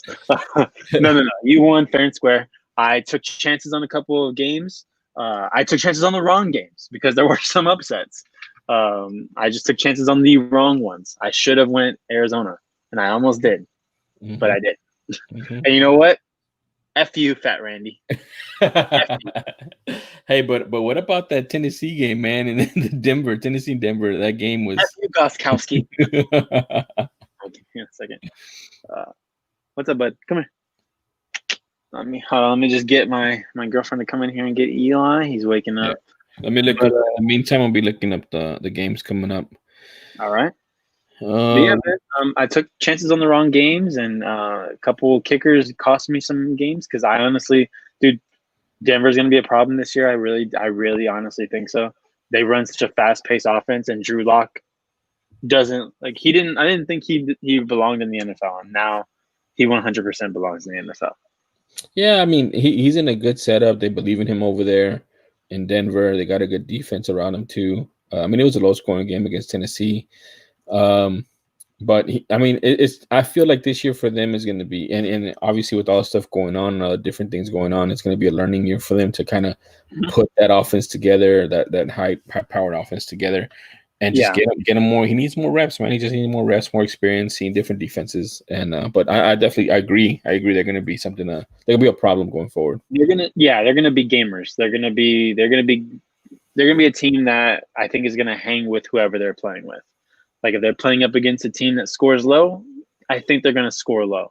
But if they're playing up against a team that they need that scores points, I think they'll score points. I think they're one of those teams that'll hang around and just it's going to come down to that kicker. It's going to come down to Gostkowski, man. Like what, or not Gostkowski, but their kicker or whoever he is, and hope that their kickers make mistakes. But that is what it is. So obviously we both went Texans, got that one wrong.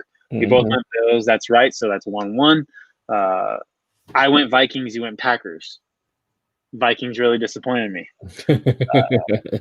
I had a little bit more faith in. It was a close game at the beginning. It was, in the beginning. So you're up 2-1.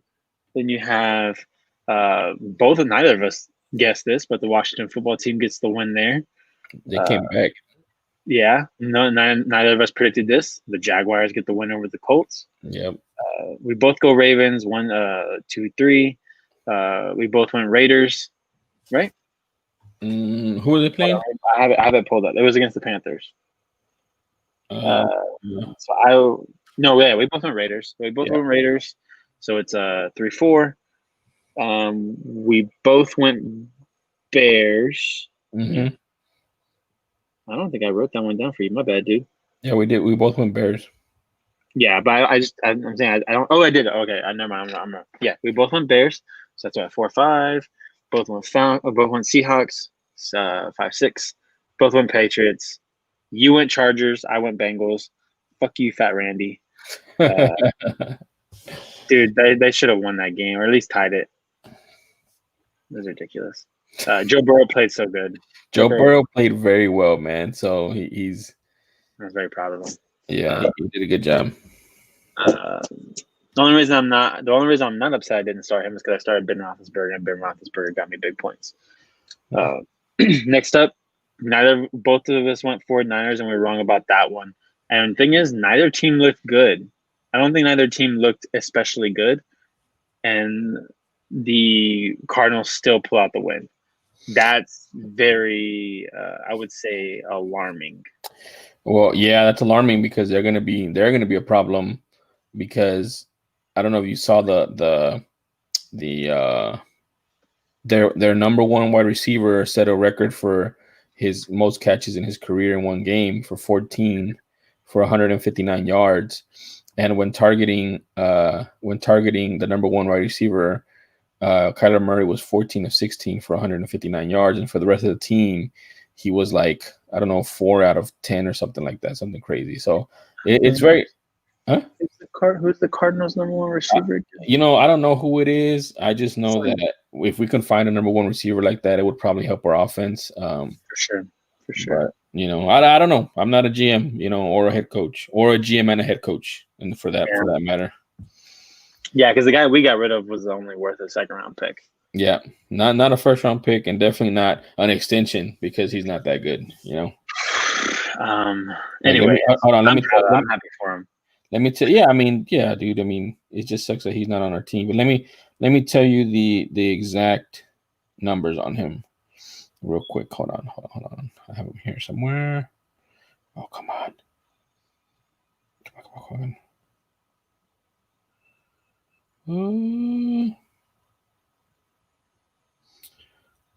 Oh God. Okay, keep talking about something else. I'll find it. Sorry. So yeah, man, it's just it's one of those teams. Go ahead. So Kyler Murray, when targeting the number one wide receiver, was 14 of 16 for 151 yards. When targeting the rest of the team, he was 12 for 24 for 79 yards. That's what a number one wide receiver does. And it sucks because everyone's saying, for the Texans, this offense now doesn't have to rely on one guy and they can pass out the football to all the receivers and you don't know who to guard. They know who to guard. There's nobody that scares them. They're going to play one-on-one, and depending on what play they run, that's where they're gonna shade the coverage to.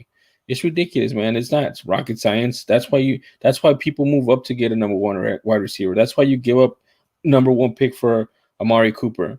You know what I mean? Like that's what you need in an offense. You need a number. That's why they called the triplets back in the day when it was Michael Irvin, Emmitt Smith, and Troy Aikman, because it had a number one wide receiver. So it's just ridiculous, man. It is frustrating. Good for DeAndre Hopkins and Arizona and them being able to make a move and fleece, Billy O. Yeah, man. I think this is a perfect example of at least in week one of Super Bowl hangover. The 49ers might have a little bit of Super Bowl hangover. We've seen countless Super Bowl losers have really bad seasons the next season. Maybe the 49ers are the next one. But this is the division I think is going to be the toughest division out of every single division in the NFL. This is a division I can see all four teams making the playoffs now that there's a third wild card spot. It's very possible, especially with the way the Rams played. I haven't seen the Rams play that good in a very long time, since before they went to the Super Bowl. Yeah, I mean, they they did good, but you're right, man. Probably could be a little bit of a hangover. But I don't know, man. I mean, I feel like what's the guy? Shanahan, the coach. I feel Kyle? Huh? Yeah, Kyle. Yeah, I feel like I don't know. He's gonna get him back on track, man. They have too talented a roster to not be good, in my opinion. I agree with you, man. I think I don't. That's why I said I think this team could go. I think everyone in this division has a possibility to make the playoffs. This is the hardest division in the entire NFL. Yeah, I agree. I definitely agree with that. Dude, you're all right. I'm just finishing up my. Oh, okay. Give me a second. Can you hear me? Yeah, I got you. Hello. All right. I am just finishing up my picks, and we'll get into yours. But yeah, you win by 2 points. I think I told you Monday before even the games. I was like, "There's no chance I could beat it." Because and then Monday I got another point right with Tennessee because I picked Tennessee. With the Titans, yeah, you picked Titans. So it is what it is. Whatever. You get the win, but I will take back my title this week because I think I got some good picks. I'm not going super crazy. I think I might have like one or maybe not even one. I almost went. You know what? I might change one just to make it crazy. But I'm gonna pull them up right now. So the first game, I think this is my only like out there pick that I'm gonna make. Bengals versus Browns, which happens tomorrow. I had Browns written down, but I changed it. Oh, I say, you know what? I'm gonna go with Bengals. They wanted it. They wanted it this week. They didn't get it because of Fat Randy. I don't believe in this Browns team. This Browns team has so much talent and still can't win. It's weird, man. It's like the weirdest thing you ever like from top to bottom. You can if you simulate a season in Madden with this roster that's there, this roster probably goes like 14-2.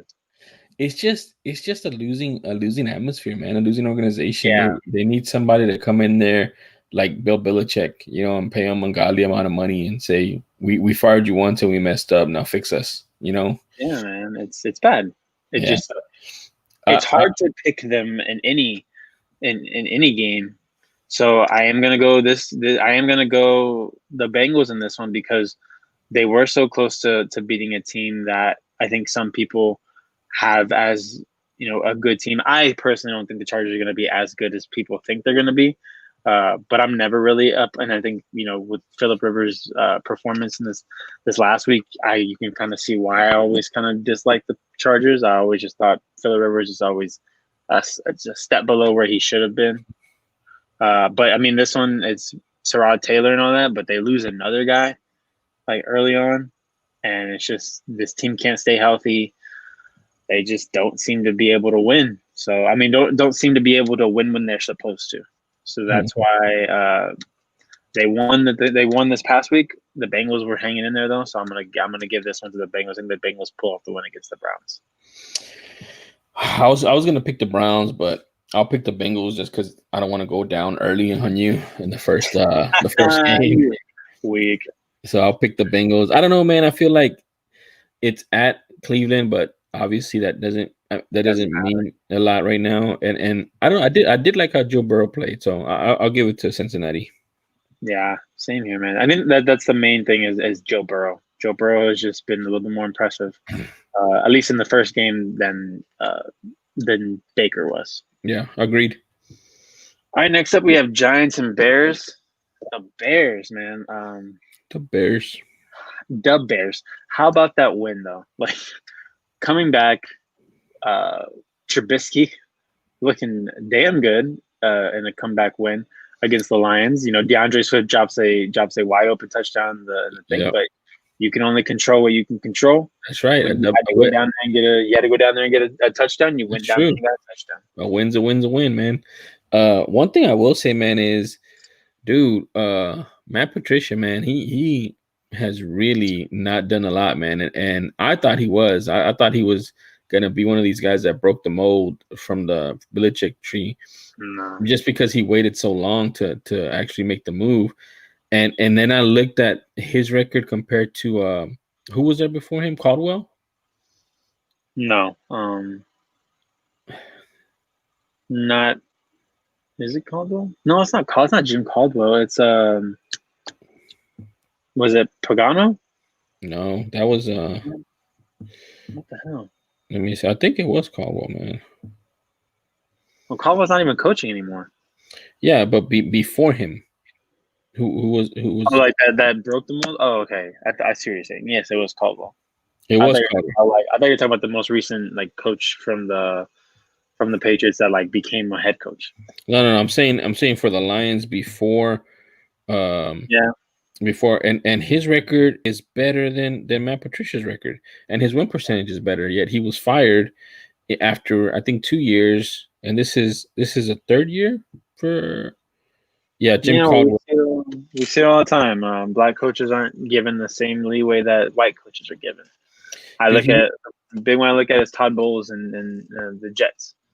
They gave him Jim Caldwell's winning percentage for the Tigers was the best in their history since 1951 to 1956, and he got fired for the hot guy Matt Patricia, the hot coach, the hot name, and Matt Patricia hasn't been able to do anything, man, with this team. Yeah, it's a simple. I think it comes down to how coaches are kind of handled, and the coach of color at least. He's 9-23, dude. He has a 288 winning record. Yeah, I look at it because it's happened a lot recently too. I look at Todd Bowles in New York at the New York Jets, was basically given 1 year to try to get Sam Darnold into shape. Didn't go the way they planned. He's fired immediately, and they give the job to Adam Gase, who did nothing in Miami. Was worse than Todd Bowles was in Miami. They gave him a job, and he's basically given you have plenty of time. You have all the time in the world to get this together. Arizona Cardinals, before they hired Cliff Kingsbury, they fired Steve Wilkes. Steve Wilkes, who was actually gonna, he got Kyler Murray, he got Josh Rosen. Got 1 season with Josh Rosen. That was it. Yeah, said you're out of here. And they let Cliff Kingsbury draft Kyler Murray. Obviously, it's starting to work out, but it just comes down to that. For some reason, white coaches are just given, not for some reason, we know why. White coaches are given more leeway than black coaches, and it's not fair, man. There's so many good black coaches in the look. What do you think? Where do you think Miami would be at if they would have fired Brian Flores after the first season with Miami? That place is doing it good. Yeah, doing it right, letting him create a winning culture there. It's one of those teams that I'm very high up on, that I'm excited for, not this season at least, but the next season and the next season after that. And if Todd Bowles was still in, I believe 100%, if Todd Bowles was still at the New York Jets, the Jets would be a lot better than they are now. The Jets are a dumpster fire. They are, man. They are. They just can't get right, man. They just can't get right. I agree with all the points you made, man. I just wanted to point that out about the Lions and how the Bears were able to beat them and Matt Patricia's horrible record. Oh, he's bad. But Trubisky, I think Trubisky's going to get good. But however, if Daniel Jones can cut back on the red zone interceptions, I think they have a chance. And if Saquon Barkley has a better game than he had against Pittsburgh, they have a chance. But I think that Daniel Jones will still turn that ball over in the red zone because he was actually throwing the ball pretty decently, man. But as soon as he got into that red zone, I don't know, he became a deer in headlights. So who are you picking? I'm gonna pick the Bears. I'm gonna go the Bears. Yeah, I'm picking the Bears. I think that because that Bears defense might be a little better than the Pittsburgh defense, possibly. I agree with that, and I think they're gonna give Jones some problems on that. Mm-hmm. All right, so let me write down yours real quick. So you're putting the Bears as well. All right, next up, this is an interesting one. Rams versus Eagles. So as I said, the Rams have looked better than I've seen them play since probably the game against the Cowboys before the Super Bowl when they went. That's probably the best that I've seen them, and this is the best I've seen them since then because they were so bad last year. But so I think I'm gonna pull them over the Eagles for Carson Wentz got to get out of his head. So you're picking the Rams? I'm gonna pick the Rams. I'm gonna pick the Eagles. All right, there's the first difference right there. First difference is the Eagles. You think Carson Wentz shakes it off? Yeah, I mean, they had a 17-point lead and they blew it. So I think they'll be able to kind of fix some of the things that got them in that position to blow that lead. I mean, 17 points in the NFL is a lot, man. Yeah. And how much did the Rams scored more than that. They scored 7. They were able to score 20 against the Cowboys. However, I think they scored very early and didn't score very late. So it's all about, can they keep up the pressure? Yeah. So because they almost gave that game away against the Cowboys. Yeah, and they're at Philadelphia too, which doesn't mean a whole lot, but I mean it's good for something at least. Like maybe familiarity. Rams got to travel across the country for this game, So that's what I pick. Yeah, for sure. So that'll be our first difference. I don't think either one's a bad pick. Yeah, I agree. Next up, we have the Falcons. Next up, we have Falcons and Cowboys. This one, I was probably back and forth a little more than you would think. Hold on, I think I'm breaking up, so I'm gonna get out and jump in. All right. So next, we're talking about the Falcons at Cowboys. The Falcons look bad, and when they lost to Seattle, they had a bad game. But I don't know. It looks like I think Matt Ryan had like a 40 fantasy point game against me. He went off. It's every year. Yeah, every year, dude. Like he's a high fantasy guy, but their team can't win for some reason.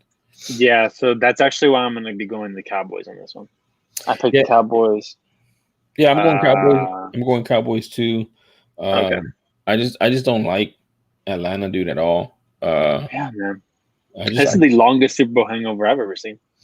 Yeah, man. I feel like Tom Brady crushed their soul, dude, and they haven't been able to come back from that, man. And it's crazy because for the most part, it's the same team or a little bit better than what they've had in that season, man. I mean, Calvin Ridley has stepped up and he had a great game. They still got Julio Jones, and they can't make it happen, man. So I don't know. Yeah, they got who I believe is the second best receiver in the league, and then the thing is, he gets yards, man. They get yards, they just don't capitalize on points, and that's becoming an issue. That's becoming an issue for this Falcons team. So yeah, picking the Cowboys. I hate to say it, but I am. I hate to say it too. So next up, Panthers versus Buccaneers. The Panthers got so close this past weekend against the Raiders. This Buccaneers team is a lot better than that Raiders team. I'm gonna go Bucs. Agreed. Yeah. It's funny because they said that Tom Brady has so many deep weapons, but he can't throw the deep ball. But he did good enough. He did have one bad throw that was a pick. I think it was a pick six. He had two. Oh, he had two of them. Yeah, but he had the other interception was a bad throw. But when you say like, okay, you're like really your only two bad throws were the interceptions. That's not horrible, man. That's not horrible. And on top of that, man, I take a lot of credence to what Tony Dungy says. And Tony Dungy said that what he saw that was different from when he was in New England is timing. And I mean, if you think about it, they haven't had a lot of practice time. They haven't had preseason, so their timing reps. Yeah, their timing is off. They're gonna get better. It's just a better team, agreed, overall. Yeah. Also that New Orleans secondary is extremely underrated. Yeah, Not a lot of people talk about them. Yep, they're pretty good. Next, we have the 49ers and Jets. I mean, 49ers. 49ers. I think the Jets are now my number one team to probably get the number one pick this year. Dude, they will, because they're just, I don't know, they're bad all around.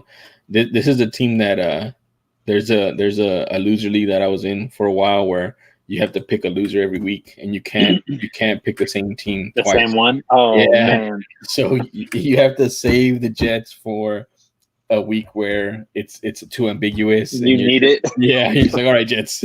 Like, give me the for sure win. Yeah. Or I guess loss. All right, man. Next up, Broncos Steelers. Ooh. I went Steelers. Broncos are good. I went Steelers. And you know what? I picked up Benny Snell, and I was able to find a trade for him because I needed another running back, and he's projected to give me about the same amount as Clyde Edwards-Helaire is going to give me. I'm going Steelers, man, and the only reason I'm going Steelers is just because, I mean, the Broncos, I feel like we said, are going to be a problem going forward, but I mean, they should have won that game and they didn't. So it just doesn't look good. And the Pittsburgh Steelers, I think, are a better team. Yeah, same. All right, Jaguars and Titans. Jaguars coming out with the win against the surprising win against the Colts.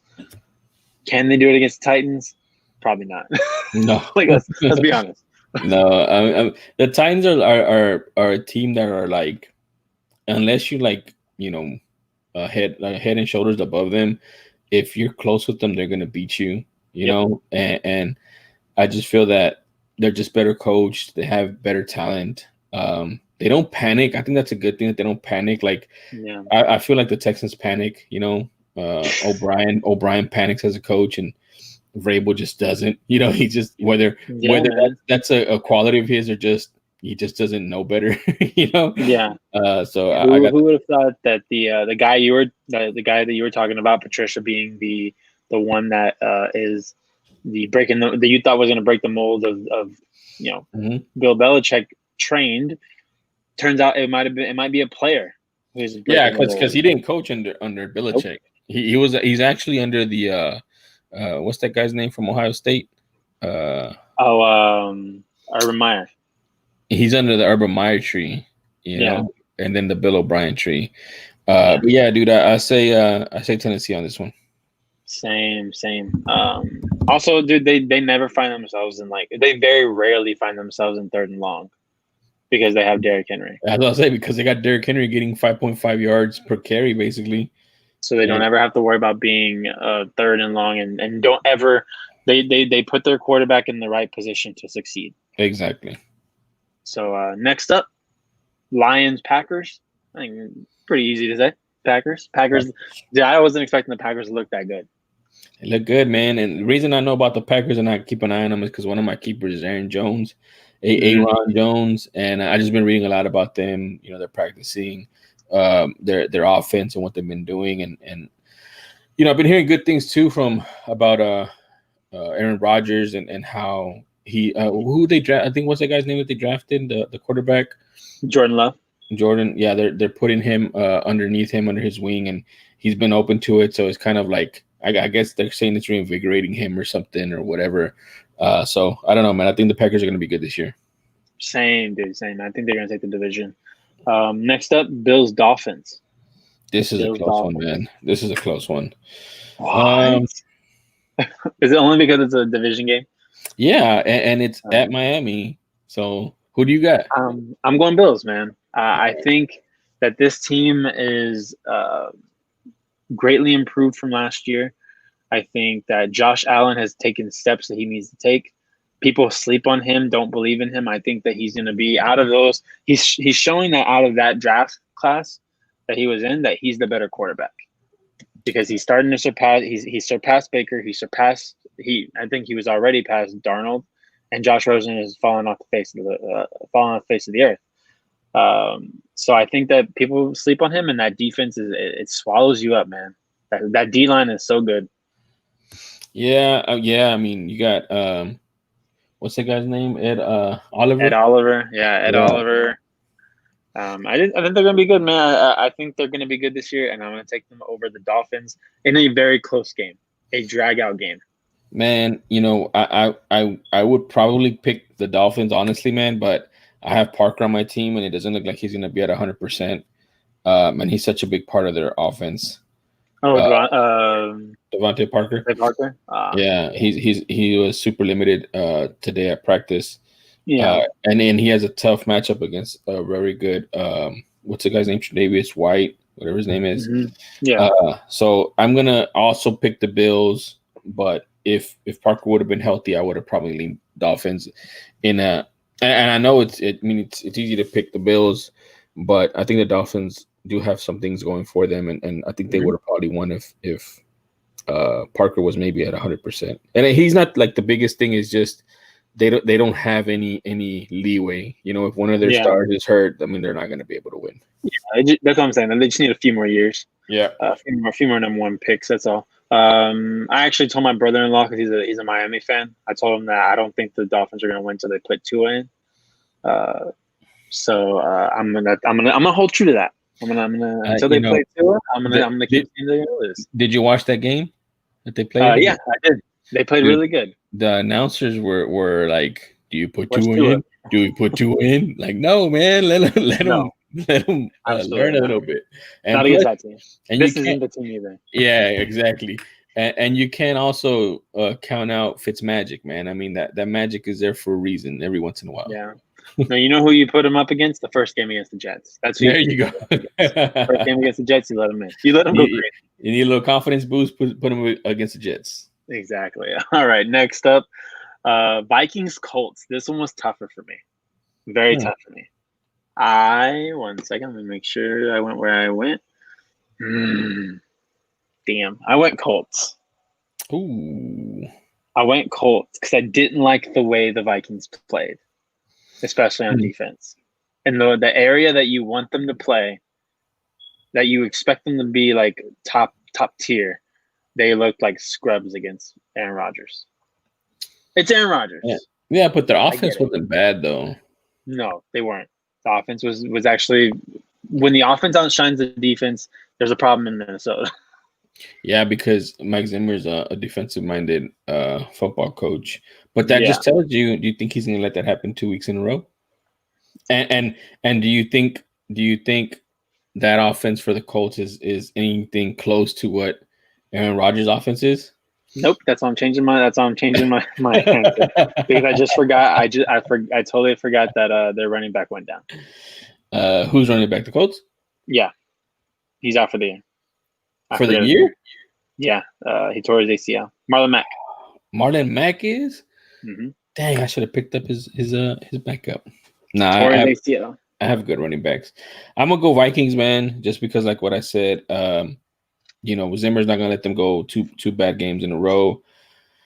Their offense looked good. Adam Thielen had 2 touchdowns, over 150 yards receiving, so that means he's back on track because last year he had kind of a somewhat of a down year. Mm-hmm. So yeah, man, I like the Vikings in this one, and that'll be good for the home team, man, for the Texans, because that'll put the Colts at 0-2. Yeah, no, but you know what? Well, we'll get there in a minute. The Washington football team versus the Cardinals. I went Cardinals. I think the Cardinals are ascending. The Washington Redskins. Damn it. The Washington football team, however, very scrappy. If you keep this game close, they've shown that they will beat you. Mm-hmm. They have enough to beat you. Ron Rivera is a great coach, top tier coach, I believe, in this league. And I knew he was going to have a field day with this defense. As soon as he signed with Washington, mm-hmm. I was like, he's going to have so much fun with Montez Sweat and Chase Young. Yep. He's going to have a blast with these guys, and it's showing, man. They were all over Carson Wentz last week. That O-line.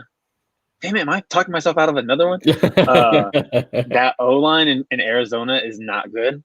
No, it's not. But you have a mobile quarterback, man. Yes, you have a mobile quarterback with a receiver who is known for having mobile quarterbacks. He played so well with Deshaun. He's always he always finds them. It seems like they have a very good rapport already. So I'm gonna go with the Cardinals. Yeah, not only that, but you got Kenyon Drake out the backfield who can catch out the backfield. He's also an underrated blocker out the backfield, so that kind of helps out when you do those chips and those blocks from the running back position. Man, I don't know. I kind of want to go Washington on this one. Right? It's tempting. It's tempting because I don't know, man. Because it's a time where Ron Rivera can kind of challenge Kyler Murray to beat him. You know what I mean? Dwayne Haskins looked really good too. Yeah. So, all right, I'm gonna differ from you on this one. I'll go Washington on this one, even though even though the Cardinals are the favorites and everything's pushing towards Cardinals, I'm just gonna go Washington football team. All right, next one. I mean, we both know where we're going on this one. I don't know. Maybe we don't. I'm going Ravens. I think the Ravens are once again one of the best teams in the league. Unfortunately, because I'm not the big. I hate it because I have no reason to doubt him. I'm just not the biggest believer in Lamar Jackson. What? The thing is, he does it every year. What? But, I mean, he does it every week. But it's and he's getting better. But right now, he's still not a great thrower of the football. He's getting better.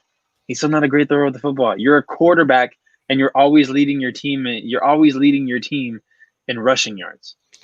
Let's just call a spade and say that doesn't really matter against the Texans because our defense. Well, yeah, that's why I picked the Ravens. That's exactly why I picked the Ravens. The defense right now is freaking Swiss cheese right now, man. So yeah, absolutely. Put this team. No, if this team when this team plays the Chiefs, it'll be a whole different story. Yeah. But against the Ravens, I mean, against the Texans, absolutely. Like Lamar Jackson's going to have a field day. Yeah, so I'll say Ravens, and honestly, man, these are the two worst matchups for the Texans to start off the back to back. Yeah, back to back. These two guys, yeah, you know, the future of the quarterback. Our first 4 weeks are really rough. However, once you pass up the first 4 weeks, it gets easier. Yeah, I agree with that. And we'll see, man. We'll see because you know, as much crap we talk as O'Brien, he does do a good job of getting guys off the street that can fill holes that he finds during the games or whatever.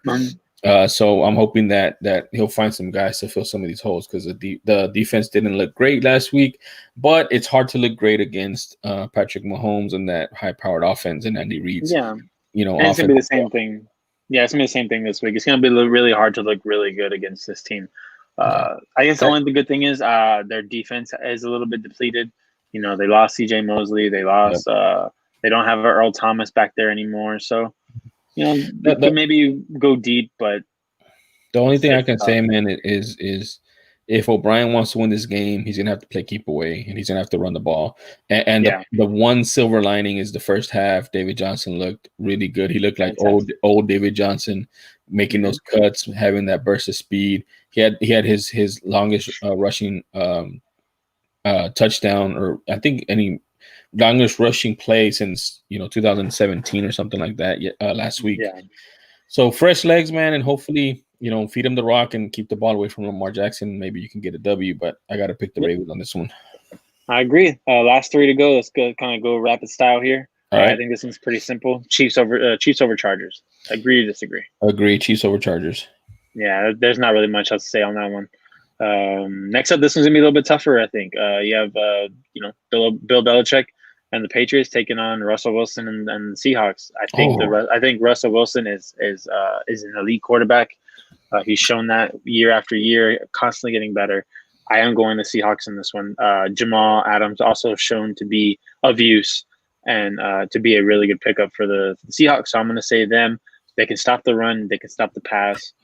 So I'm going to go with the Seahawks. I'm actually going to go with New England on this one. I'm going to go against you. Another one against you. It might be a bad play, but I saw the whole game, the whole New England game. I'm very intrigued by seeing what Cam can do in this in this offense, in this team. There was a lot of missed. Actually, coming out of the second half, he did I think 14 straight passes without a drop or completions or whatever, which was getting close to a record or something. But his receivers were also missing. He was also missing the receivers by a little bit. He had a touchdown to Julian Edelman that was missed by maybe a yard. So I don't know. I just like this team. I like what Cam Newton did, and Bill Belichick gives Pete Carroll fits. So I'm gonna pick New England. All right, and I think for this last one, we can both say the Saints over the Raiders. I think the Saints are elite. Yeah, man. The Saints are gonna be fun to watch this year, man. Do you want to hear who I actually have as my my Super Bowl? I did the playoff predictor, went all the way through. I have the Chiefs versus the Saints. And that would be a fun game. That's a very fun game. If both teams stay healthy and both defenses stay healthy, that would be a fun game because those offenses are legit. Yeah, the only downside is the fact that Michael Thomas did go down. Is he out? He's going to be out for 3 weeks with that ankle sprain. It's only 3 weeks, and I think that Emmanuel Sanders can take over some of the load, especially if they're playing the Raiders. The Raiders are ascending. I just don't think they're quite there. The biggest thing about it, and the Raiders defense isn't what screws out at you when you think Raiders. You're thinking that offense right now. So I think the defense of the Saints has enough to be able to hold them at bay. I'm not sure who. I can actually see who the Saints play next week because that might be the one that we have to worry about. All right, so like next week the Saints play the Packers. That's where you're going to be missing Michael Thomas. Yep, exactly. But they're not going to be missing Michael Thomas this week, I don't think. All right. I agree. All right. So we got 3 that are different this week. We'll see how it goes. Looking forward to it, man. This is gonna be another good week of football.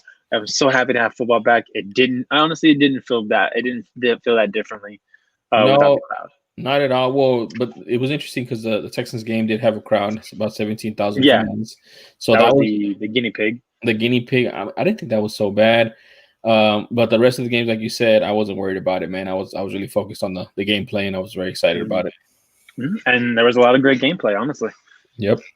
So I'm looking forward to it. I'll probably have for the beginning of the day, for the noon game, I'll probably have my TV on Red Zone, but keep track of all the games. I'm gonna do the same.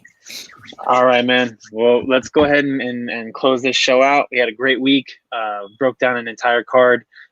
We might not have to do that next week because it all comes down to how good the card is. If the card is good from top to bottom and entertaining, we have a lot to talk about. If not, we can always, skip over some stuff. But this is just one of those rare weeks where every single fight really had something you could talk about. So those are good weeks, in my opinion. Agreed. But for the ANS podcast, you can catch me on Twitter at AlecMiller0423. Hit me up there anytime you want to talk about anything, sports, wrestling, life. I don't know, anything. Just hit me up there, guys. And Jesus? You can find me at The Real Jesus on Twitter. That's spelled JEEZUS. You can also reach out to me for MMA takes, sports, pop culture stuff, Mandalorian coming out, Dune trailer we saw this week. So a lot of cool stuff coming out, man. Hit me up. Yep. Dune looks great. Mandalorian season 2 looks good. Let's get out of here. We'll see you guys next time. Peace out. AMF.